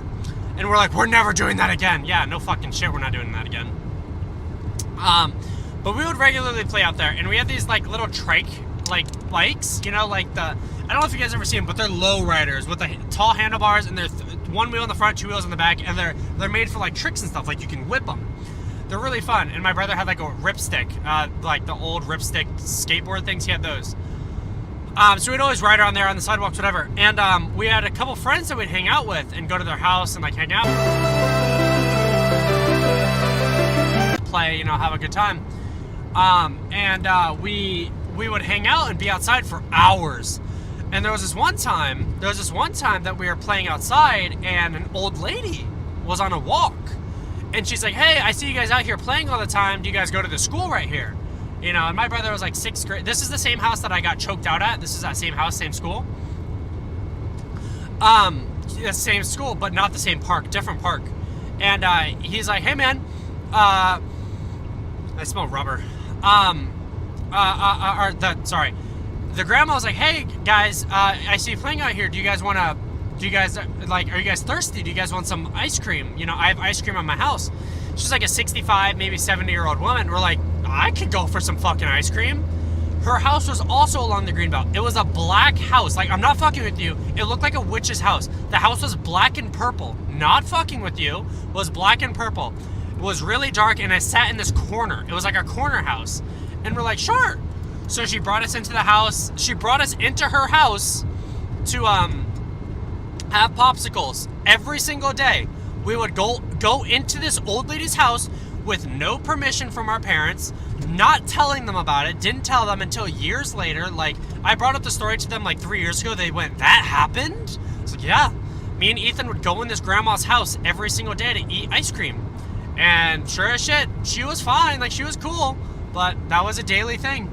And, yeah, I'm surprised we never got kidnapped, because we were dumb kids that we did not say no to strangers. We did not say no to anything. We just said, yeah, let's go eat ice cream at this old lady's house. So we used to do that. We'd go over to her house. There was this one time when I was a kid. So we had babysitters growing up. And, my mom would drop us off at the babysitters' houses. And we had this one babysitter that was an old man. I want to say in his, 70s, 80s. Like, I'm not even fucking with you. 70s, 80s. And my mom would drop me off. He was my babysitter. We'd drop him off. So much perfume. Holy shit. Yeah, that old lady had a lot of perfume, weirdly enough. But yeah, my mom would drop me off at this like 70, 80-year-old man's house to babysit me, and he was a really nice guy, and she knew him and like paid him, you know, and he was really cheap. And he's like, yeah, I kind of like it because like when we're kids, it's like fun to watch the kids, you know what I mean? No, he was not a weirdo. No, nothing happened. I promise you. He was a really sweet old guy that kind of just got to see the youth, and like even though he's old, you know, it's nice to see a kid, you know, it's like living vicariously through me. You know what I mean? Really nice old guy. I mean, obviously this is, I don't know, 17 years ago, 16 years ago, so he's definitely dead by now, which is really sad. But he had a Wii. He had a Wii at his house, and he used to be a professional bowler. My dad used to be a professional bowler too, and he used to be a professional bowler. So I would go there, and he had a Wii. And for those of you that know, there's the game bowling on Wii, and so he's like, hey, if you can beat me 3 times in a row, this is a daily thing. If you can beat me 3 times in a row on bowling, I will give you a replica car. Not like a Hot Wheels, but like one of the like bigger like replica cars. You know, the cool ones, the metal ones, like full aluminum metal. He's like, if you can beat me in bowling 3 times in a row, you can have one, because he had a big shelf of them. And I'm like, dude, that would be fucking sick. And I was like 5 or 6, you know. So it's like we're equal on skill level, mind you. And this guy would do that, and I'd always win. Because he'd let me win. You know what I mean? He'd get close to winning, and he'd let me win. Really nice guy. But there was times, my mom has it on footage. My mom has recordings of it, and she said she's gonna look for it one of these days. I want to pull it up on stream. We lived probably 15-20 minutes away from this old guy's house. we'd get like down the street, like a couple blocks away from the house, and I'd be like, Mom, let me get out, let me race you. It's like, let you race me. I wanted to run on the sidewalk alongside the car and race my mom while she drove. I wanted to race her. And what's funny is we would do this race, but I would get out of the car holding all of my toys. Holding, like, I don't know, like 10 different toys. My fucking Buzz Lightyear, my Woodies, Lizzie, who's not here. Lizzie's actually behind. Where is Lizzie? She's behind me somewhere. I'm not gonna fuck around for her, but she's behind me somewhere. Holding a class 2 floors down, and I go down the floor and get gassed. Oh, that fucking sucks, bro. Yeah, perfume is really strong. But I would hold all my stuffed animals and race my mom. Race her as we were driving. It was so cute. She has it on footage. She recorded it, but yeah, I would do that as a kid a lot. I did that numerous times, actually.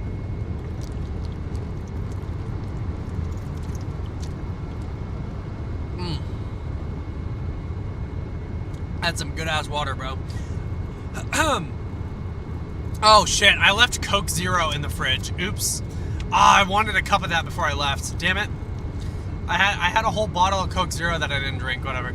I'm looking in the mirror because when I drink like zero sugar, my sodium retention is really high. So I can see like my cheeks are full today. But anyways, and I had a pretty big breakfast. What are some other stories? I can tell kind of like a more sweet story. I can tell like a sentimental story. So when I was, oh my god, there's a fucking Lamborghini Huracan that just passed me. What the fuck? Well, when I was like 16, that was when I was like really bad mentally. I was in a really bad mental spot. And that's when I used to stream the most. That's like when I really streamed, what, 5 years ago? And, damn, this guy is fucking flying. I was a really bullied kid when I was 16. And we went out to dinner one day with my parents. We went out, I think it was Veterans Day. And Andrew, who's in chat, Mr. FECK, Andrew was there, and his wife. I think his son was a newborn at that time. And we went out to dinner all together at Texas Roadhouse. And we're sitting there. And we went out with our friends. Like, the guy that came and grabbed me and Ethan when we were fighting, that heard us fighting 2 doors down, he went to dinner with us. This is like 5 years after that altercation. And we were eating dinner at Texas Roadhouse, and I was like shut down. My social battery was done. I didn't want to be there. I wanted to go home and just lay in bed and go to sleep. I was like very unhappy. I was having a depression episode. It's like really down and in the glooms. No, I was like 14. Yeah, I was like 14. So this is before Axel. But I was down in the gloom, and Andrew was sitting next to me. And Andrew knows about my mental state. He checks up on me all the time. He does.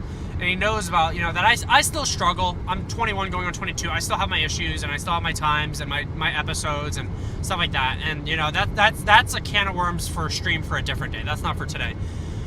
But he knows about that. So he like tapped my shoulders, and he's talking to me directly. Cause he knows that, especially with like mental health stuff, I don't like making a show about it. It's like very personal. And he's like, "Hey man, what's going on?" I'm like, "Hey, I'm like really down right now. I feel really depressed. I don't know. I'm like really like down in the gloom right now." And he's like, "Hey, well, in the morning tomorrow, me and your brother Daniel, my oldest brother, older than him, oldest. It goes Daniel, Andrew, and then blah blah blah blah blah, and then me at the very bottom. Me and Daniel are going to a race tomorrow, a car show race tomorrow morning. No, it was just a car show, So me and Daniel are going to a car show tomorrow morning. I'm not gonna force you, but I really, really, really want you to come with me. I think it's something that you would like. I think it's something that you should try out and see if it's that you're interested in. Because at this point, I was not interested in cars. Those of you that know now, I really like cars. I like car shows. I like races. I like cool stuff. Nothing bad. I don't like takeovers. I like everything legal, safe, and sanctioned. I have a helmet behind me somewhere. But I'm all for legal races and legal car shows. He's like, "I'm not going to force you, but I'm going to tell you I would really like you to come with me to the car show tomorrow." I'm like, "Okay." okay. And I like did not want to go. I wanted to stay home and play games or whatever. And I told it to my dad. He goes, if Andrew is telling you that, my dad said this, I really think you should go to this car show with Andrew. Like, whether it means something or if it's just hanging out with your brother. Because Daniel and Andrew, growing up, I always wanted to spend as much time as possible with Daniel and Andrew. They're like the cool older brothers, you know. I wanted to be like them. It's kind of like why I do what I do now these days. Is like, I take a lot of inspiration from Daniel and Andrew to this day. With everything I do, with my interests, with my fascinations, everything.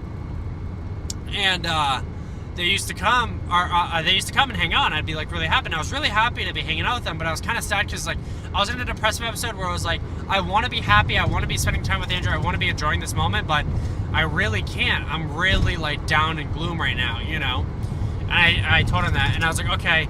Talked to my dad, and my dad's like, I really think you should go. Like my dad even said it himself, I'm not gonna force you to go, but you know, give me that little nudge, you know, that little bit of a nudge.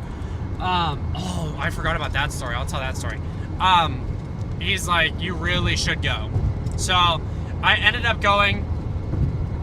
We went to the car show and I met some of their buddies, and my brothers brought their big ass race cars, you know, 1100, 1200 horsepower Mustangs. You know, we drove them and everything. It was really cool. Had a great time. I hung out with him, and that's where I got to talk to Andrew, and that was like when I really let Andrew in on like Mr. FUCK in chat. I let him in on my mental health issues and because when I was 13, chat, I'm not just speaking out of my ass. When I was 13, I started therapy, and I was officially diagnosed by my therapist, a legal therapist. I was diagnosed with severe and concerning severe depression and severe anxiety with a risk of ADHD and a risk of PTSD. I had a risk of PTSD because of my bullying experiences as a kid. So like, side note, I don't like when people touch me. I don't. Like, I'll have girlfriends and stuff, that's different, or family can touch me. But like, if someone touches me anywhere like someone that I do not know and have given permission to touch me, it's on site. Like, I don't care, like if I've known you for a while, if I haven't given you permission to touch me, major depressive disorder, yeah. I was diagnosed with severe depression, and he asked, at that time, it's, okay, I probably legally shouldn't say this. No, it's nothing against me. And I sadly think that this therapist has passed away since.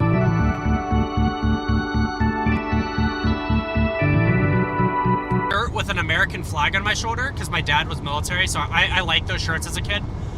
And he said, I'm gonna let this.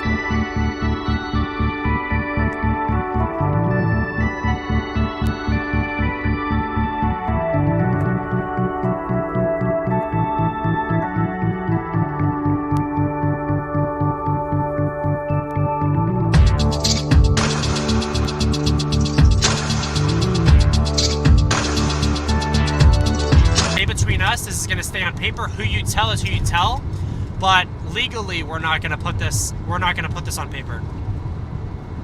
So I have never been legally diagnosed to protect my rights. There has to be a car show. Oh my gosh, that's what it is. It's fucking Fuel Fest. It's the race. There's a drift car show tomorrow, literally back there. I forgot about that. Anyways, he didn't diagnose me legally to protect me and protect me from everything. But anyways, I told Andrew about all that, and I informed him, and he's like, hey man, I don't really talk about it, you know, but I understand how hard it is to talk about stuff like this, you know. And Andrew really, really comforted me. And since then, Andrew's always kind of been the brother that checks on him. Well, and all of them check on me. Actually, every single one of my siblings checks on me, because they know I still struggle to this day.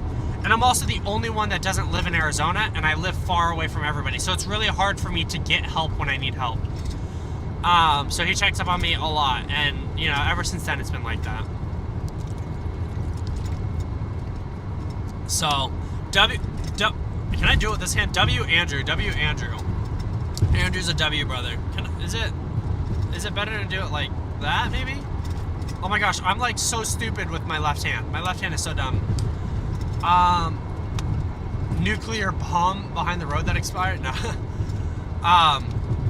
Yeah, you guys will probably hear a lot of road noise because the car is just so low. So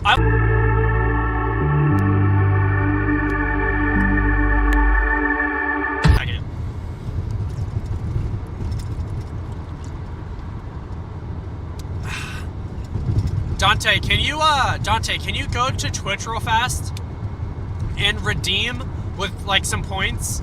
I'll refund you later the points, but can you redeem like Enderman or something like that? I just want to test something. Can you redeem like Enderman or something like that? And then let me know when you do it. I'm just curious if it'll play the audio, because if it plays that audio, it'll play notifications. I can't redeem anything myself. Let me know when you redeem it.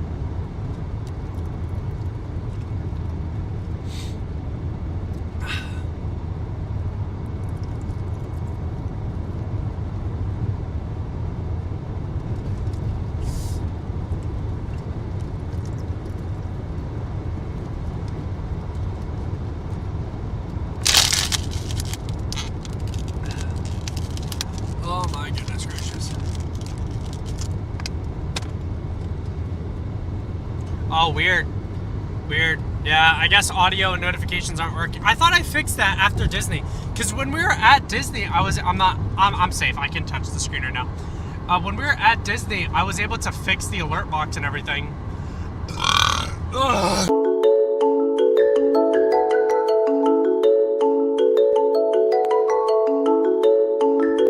Yeah, I got Twitch chat to look now. I have Twitch chat working now. Have you ever put ketchup with spaghetti? Oh god, no. Dude, gosh, that hurts. I keep on poking my head on the box behind me. No,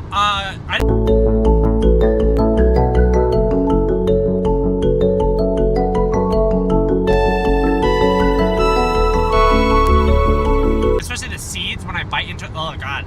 Ugh, yucky. Chat, we are 1/3 of the way through the drive. We are 1/3 of the way through the drive. Uncle Sirius is in the city. I don't even know what city I'm in. I don't even think I'm in a city. I'm not in a city right now. I am not in a city. Uncle Sirius is in the middle of nowhere. But yeah, we are 1/3 of the way through, chat. Alright, let's see. Okay, so the story I was gonna say about Hawaii. So, I guess I could tell numerous of my story trips, and I'll tell some embarrassing trips. But the story of Hawaii. So we went to Hawaii, I want to say 2022, 2023? We went to Honolulu, Oahu.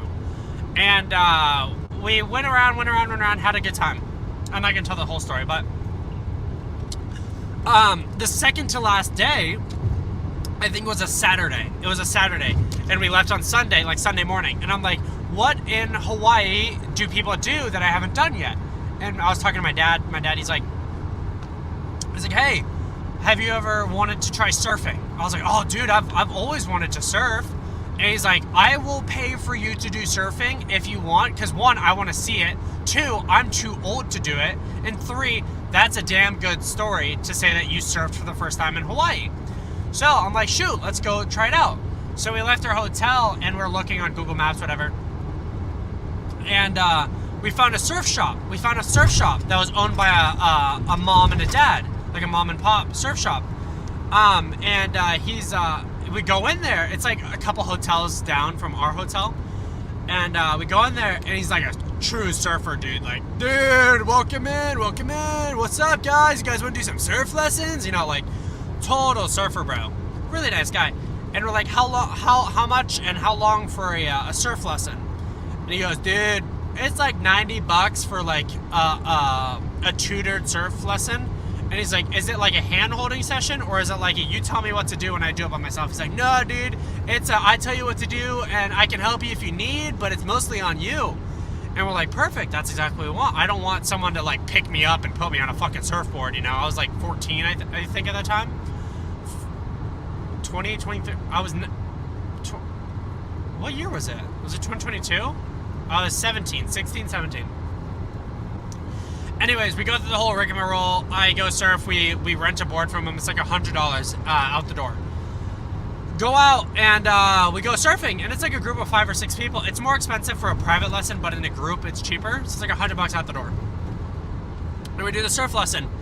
And I'm surfing. We're having a good time, and I go out and we go into the middle of the ocean and we start surfing. And they give us the rules, blah blah blah blah blah. And the rule that they tell us is don't step down. If you fall off your board, if you fall off your surfboard, don't step. Just swim. Don't step your feet down. Just swim. So we're like, okay. What the fuck? We're like, okay, don't put your feet on the ground. So I'm like getting on the surfboard and I start surfing and it's cool and we start doing some cool stuff and we're hanging out and I'm able to do a couple surfing lessons. Or I'm sorry, I'm able to catch a couple waves. I'm like learning. I'm getting good at this. We're surfing and we get to a point where it's like, all right, you guys are completely on your own. I'm like, all right, cool. I'm on my own. So I go out a little bit and I catch a couple waves and I'm chilling good. And I was a fat kid at this time. Why their cheeks clap? I don't know what that even means. Maybe it's something rattling. I don't know. It's probably just road noise is my guess. But we're going and we're surfing and I'm chilling, having a good time. I'm catching some waves and we're having a great time. And we get to a point where I'm standing and I fall off the board. And I start swimming, and I'm like, all right, cool. Don't step down. Don't step down. That's like the one rule that they give us. Don't step down. I get onto my board, and I start struggling to get on my board because I was a bigger guy. I didn't have a lot of upper body strength. And instinctively and into it, like without thinking about it, as I'm getting on the board, I'm like, oh, I just need extra leverage since my upper body's not strong enough. So I step. I stepped down after literally telling myself and being told not to step. And I stepped down and I'm good for 1 step. I'm good for 2 steps. All of a sudden, my 3rd step, I step on a fucking sea urchin. Those of you that don't know, sea urchins are like porcupines in the ocean and they're on the ground. And they're an animal, but they sit and they can move, like they can swim. But they're full of spikes that are poisonous. The spikes are poisonous and they have like a special ink in them that like they leave ink when they poison you and when they stab you. Both of my feet, I step on an oversized large adult sea urchin, a blue one. Both of my feet step on my toes, not like my heel, nowhere convenient, nowhere easy. I step on it on my toes, which you can't not walk on your toes. You know, you can't walk without your toes. I stepped down on both feet. I fucking screamed. I screamed my ears off. I'm like, oh my gosh, oh my gosh, oh my gosh. So the instructor comes down, he goes, what happened, what happened? I was like, I stepped down, I fucking stepped, I know, I'm sorry. He goes, dude, that's why I told you not to step down, bro. I'm like, fuck you! Fuck you, I know not to step down, help me, asshole. So he gets me up onto my board and I sit on top of my board and he holds it from moving. He's like, all right, dude, let me look at your feet. He looks, there's like needles, literal needles that, you know, when like sea urchins, their whole defense mechanism is that they break off when you step on them. Needles like this long, that long, that, you know what I mean? Long needles, short needles, medium needles, everything. Sitting stabbed into all 10 of my toes, poking out. And he goes, dude, I can try to pull them out, but these guys, they have ribs on the edge of their needle. They have ribs on the edge of their needle that when you step on it, or if you get pricked by it, it's hard to pull out. You know, they don't just slide out. And I get stabbed by them. And he starts pulling some of them out, and it's fucking agonizing pain. I'm screaming as he pulls these out. Screaming, and he gets some of them out, and then some of them, as he's pulling them, they snap. Instead of pulling out, they break. He goes, dude, you gotta go pull this out with like a pair of like tweezers or something. I'm like, fuck, okay. So I get off the board and I start walking like on my heels. I try walking on my heels, and it's really hard to walk on your heels. So I'm walking, and it's really hard to walk on your heels when you're wearing flip-flops. So I'm like, all right, I'll just take off my flip-flops. So I took off my flip-flops. I'm like walking in the road, and the road is scorching hot. So I'm like, well, I can't walk without shoes. The road is scorching hot. So I start walking with my flip-flops, just like agonizing pain. Me and my parents go up to the hotel room. We sit on the balcony. We sit on the balcony outside, and we're sitting there. And I sit on the chair, and I put my feet up on the table. And my mom went to like a convenience store down the street and bought nail clippers, because nail clippers are really good at like cutting things that can't be pulled, and then tweezers. And we're sitting there, and they're trying to. My mom is using tweezers and nail clippers to pull out as much as we can. We get all of the ones sticking out. She's able to pull them all out with the broken ones and everything. But some of them are so deep in there that you cannot pull it out without like cutting it open. So we're like, oh fuck. So I just deal with it. I deal with its agonizing pain. I sit on an airplane with this, and mind you, they're poisonous, so I can feel like my feet are on fire in agonizing pain. This was a couple years ago. Go home the next day. We go to urgent care the next day, not the hospital. We go to urgent care, and they look at it. They're like, the only way to get these out is by doing a pretty invasive like cutting them out, or you can unfortunately wait for your body to naturally form because that's a foreign object, to naturally form a shield over them to prevent the poison from going into your bloodstream any more than it already is.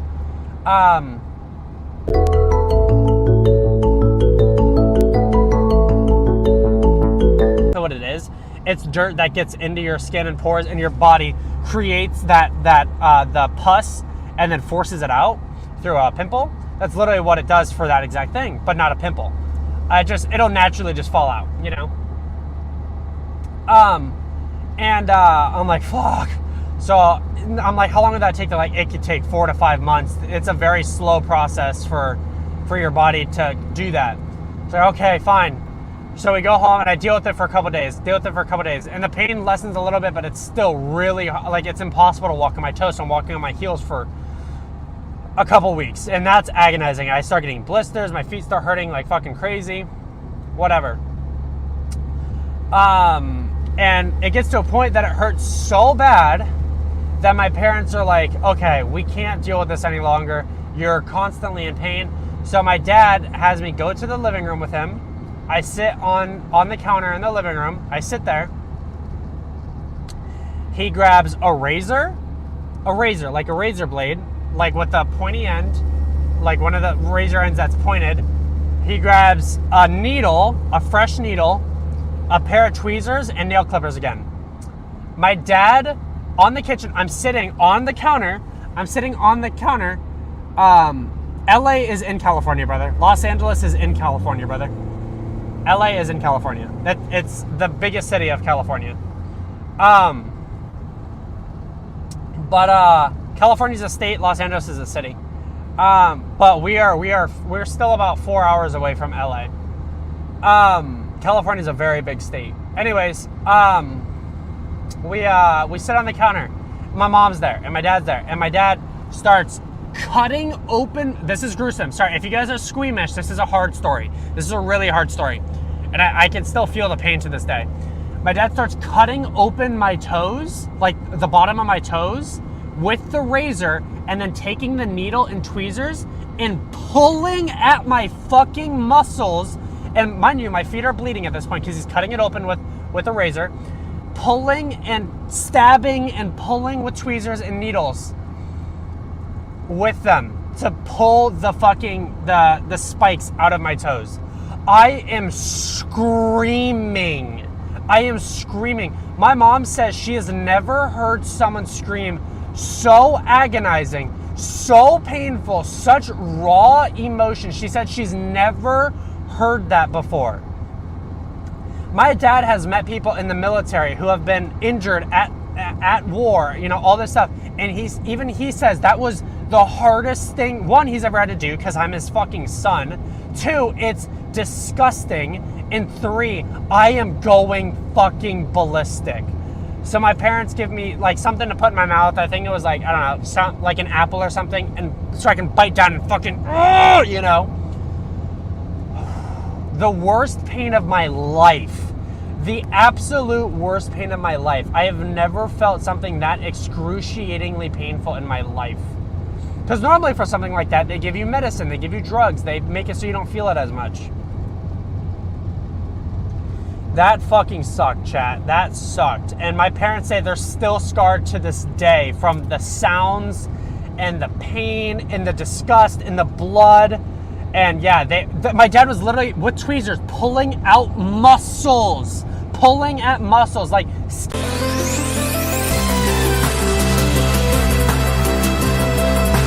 And it was all 10 of my toes. It's like he would fit in... Alright, I read your message where he said bitten. He would finish one toe and move on to the next one. Finish one toe and move on to the next one. The worst pain of my life, chat. That was the worst pain of my life. I can't... Oh my gosh, that was agonizing. I can't believe I went through that, dude. I would have been that shit in half, bro. I kept on biting the apple that I had to rotate. I'd bite...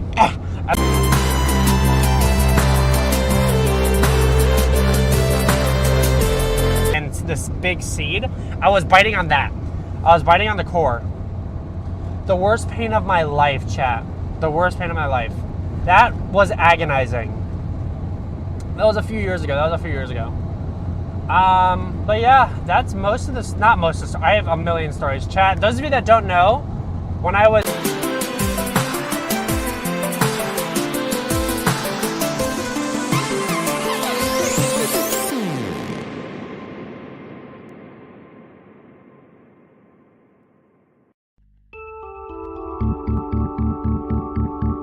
$20. That'll be fun streams. That'll be a really fun stream.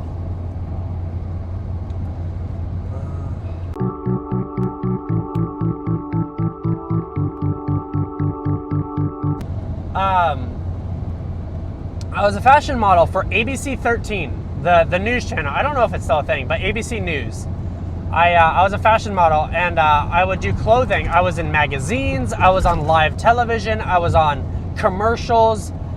For all type Vans. I did all types of clothing, and that was a fun job. That was a cool job that I had for a while. I was a fashion model. I was on live TV. I got to meet like Larry Fitzgerald. I got to meet a couple. Larry Fitzgerald was the old quarterback for Arizona Cardinals. I got to meet a lot of cool people. There was one time that I was a fashion model, and they had put us down this aisle, and we had like a makeshift runway, like a makeshift like red carpet runway. And we would walk down the aisle, and they'd have us go out in the line, and I was dressed in like all Nike clothes. I was fashion modeling for Nike at that time, and I was wearing all Nike stuff. And like with Nike, you know, it's obviously like sports clothes, people that are supposed to dress up for sports. So they're like, all right, let's do a skit. And they're like, can you catch a ball? I was like, yeah, I can catch a ball. Mind you, me and my dad never played ball as a kid. My dad was a very busy man. Like, I respect him so much. My dad worked like 3 jobs as a kid, and I always respected him for it. You know, he was always hustling to put food on the table. Both my parents were hustling. And so my parents were hustlers. And so I never blamed him for that. But I didn't really play ball with my dad as a kid. Nor did I really care. I didn't really care about sports at the time. And so I was like, yeah, I can catch, I guess. I went out there, and they're like, here's Cameron wearing Nike. If you want to wear Nike, you can be just like him. Just do it. And some fucking corny ass shit. And they went, let's play some ball. And they threw the basketball to me. Chat, on live television, ABC 13, one of the biggest news channel at the time. I was fashion modeling for Nike. On live television with no reshoots, with no nothing. The basketball. Dunk! Straight to the face. Straight to the face.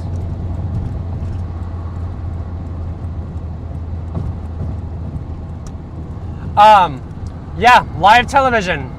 I caught up, sorry, there was a guy that was like walking in the middle of the road. Caught a basketball straight to the face on live television. Somewhere there is lost media of that happening. I have yet to see it. I never wanted to see it as a kid because it was embarrassing. But yep, that unfortunately happened. But being a model was cool. It was fun. I had a lot of fun being a model. I got to try a lot of cool stuff. I didn't really give a shit about fashion at that time. It was like literally just a paycheck that it was for me. But it was fun. I miss it. I would love to do modeling again for like brands that I wear.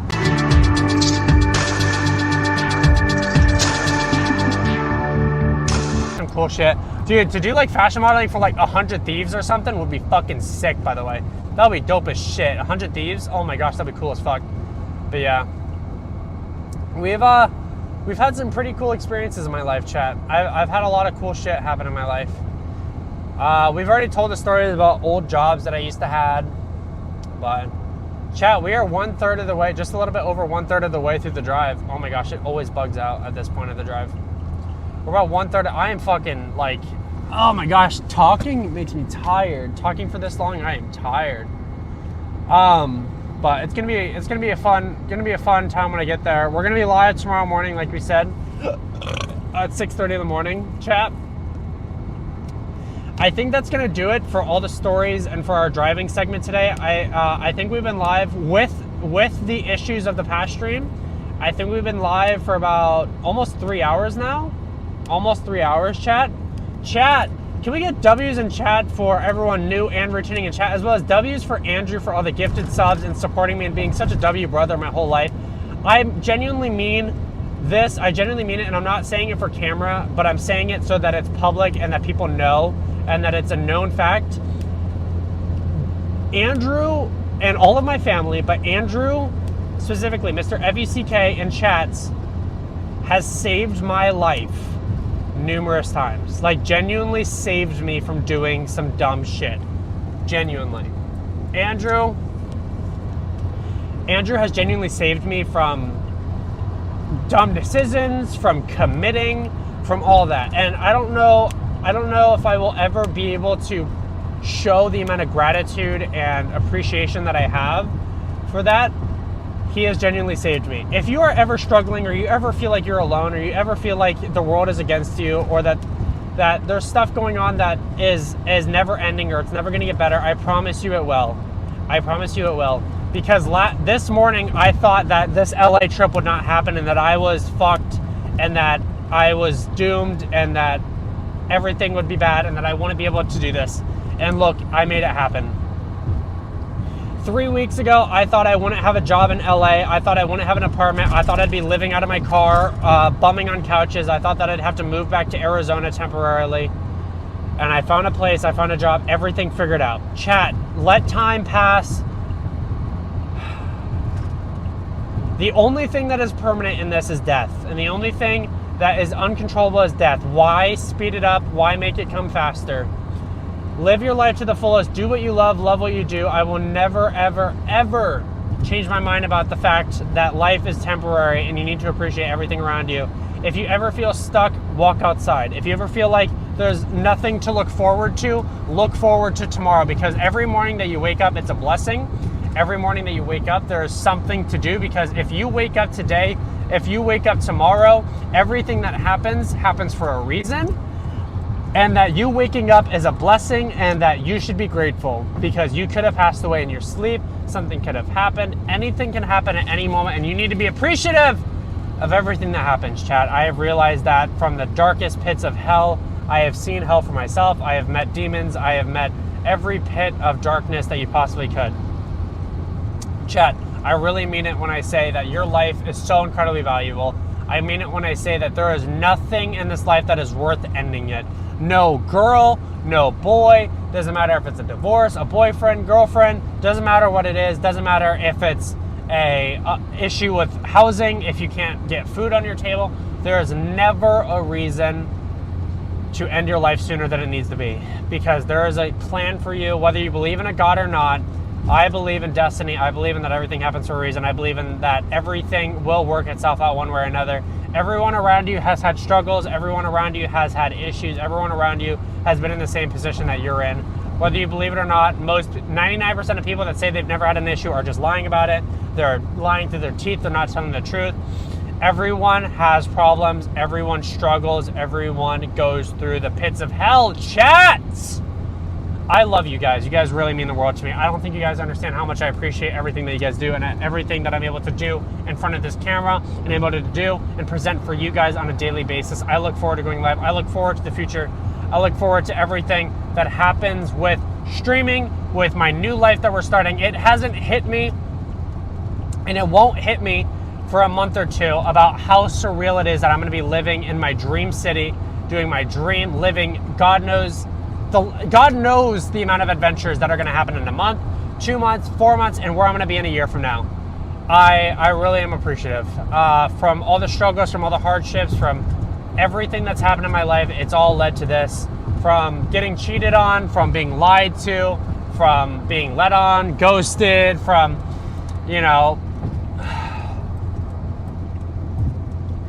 it's sad to say, and it's a little bit personal, but I think on stream it's okay to say, from having a gun to my head, unfortunately to say, from having a gun to my head to now living my life and being able to wake up every single day and appreciate every single day, I am forever grateful that I never finished the job. I really am. I'm forever grateful that I never gave in. I'm forever grateful that I stood and I gave it one more day, one more day, one more day. That's all I ever told myself. One more day, one more day. And at the end of the day, it continued. And it was 2 years ago. And it was 2 years ago that was the closest I've ever been to ceasing my existence, I guess is the most PG-13 way to say it. That was the closest, about 2 years ago. And my life has changed 20 times since then. Women be doing this guy dirty, holy shit, yeah. But that's not, I've never gone to that pit of hell because of that. I've always just felt stuck. I felt lost. I felt like I've been in the place, chat. I went to school for engineering. I streamed. I have a loving family. I have loving friends. I have everything you could ask for. I've struggled. I've been tight on money. I've been broke. I've been in the pits of hell. I always found a way to figure it out because I always wanted to prevail. The strength in me was what kept me going, and the strength is in every single person to this day. Women have made me sad and made me a little bit like, oh man, like sad and gloomy, but never attempt or never that level. But yes, that is something that does fucking suck. That does suck, absolutely. But no, everything that has almost taken my life it almost felt like it was asked of me, which is a sad way to put it. It almost felt like it's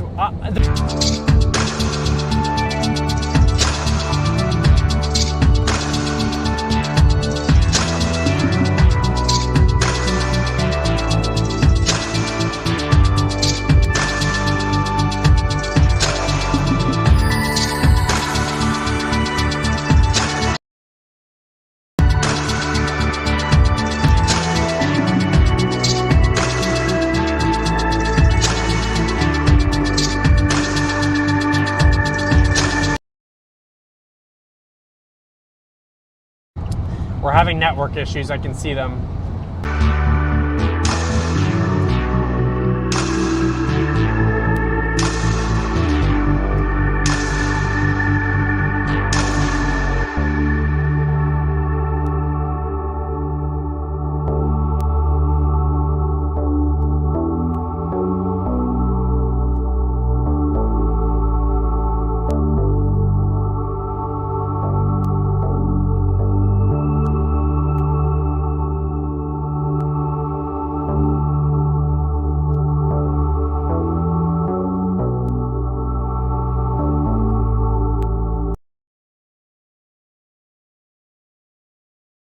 We are building a community and fostering a community that focuses on positivity, focuses on everything great in life, and we can appreciate everything going on. I want to be showing you guys my life, everything around me, and everything that I love to do, because I know that there's going to be times that you guys won't experience things that I get to experience. There's going to be things that you experience that I won't experience. Life is crazy.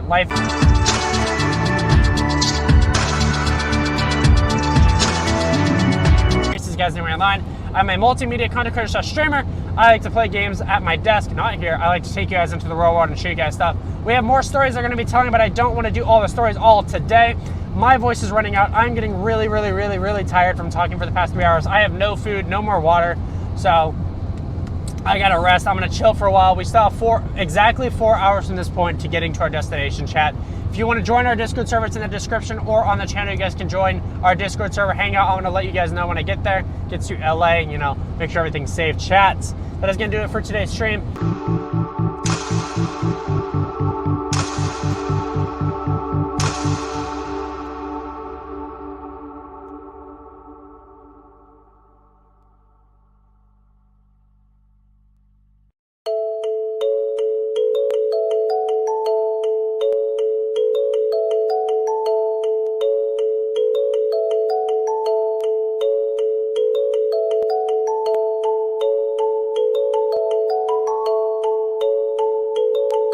6:37 a.m.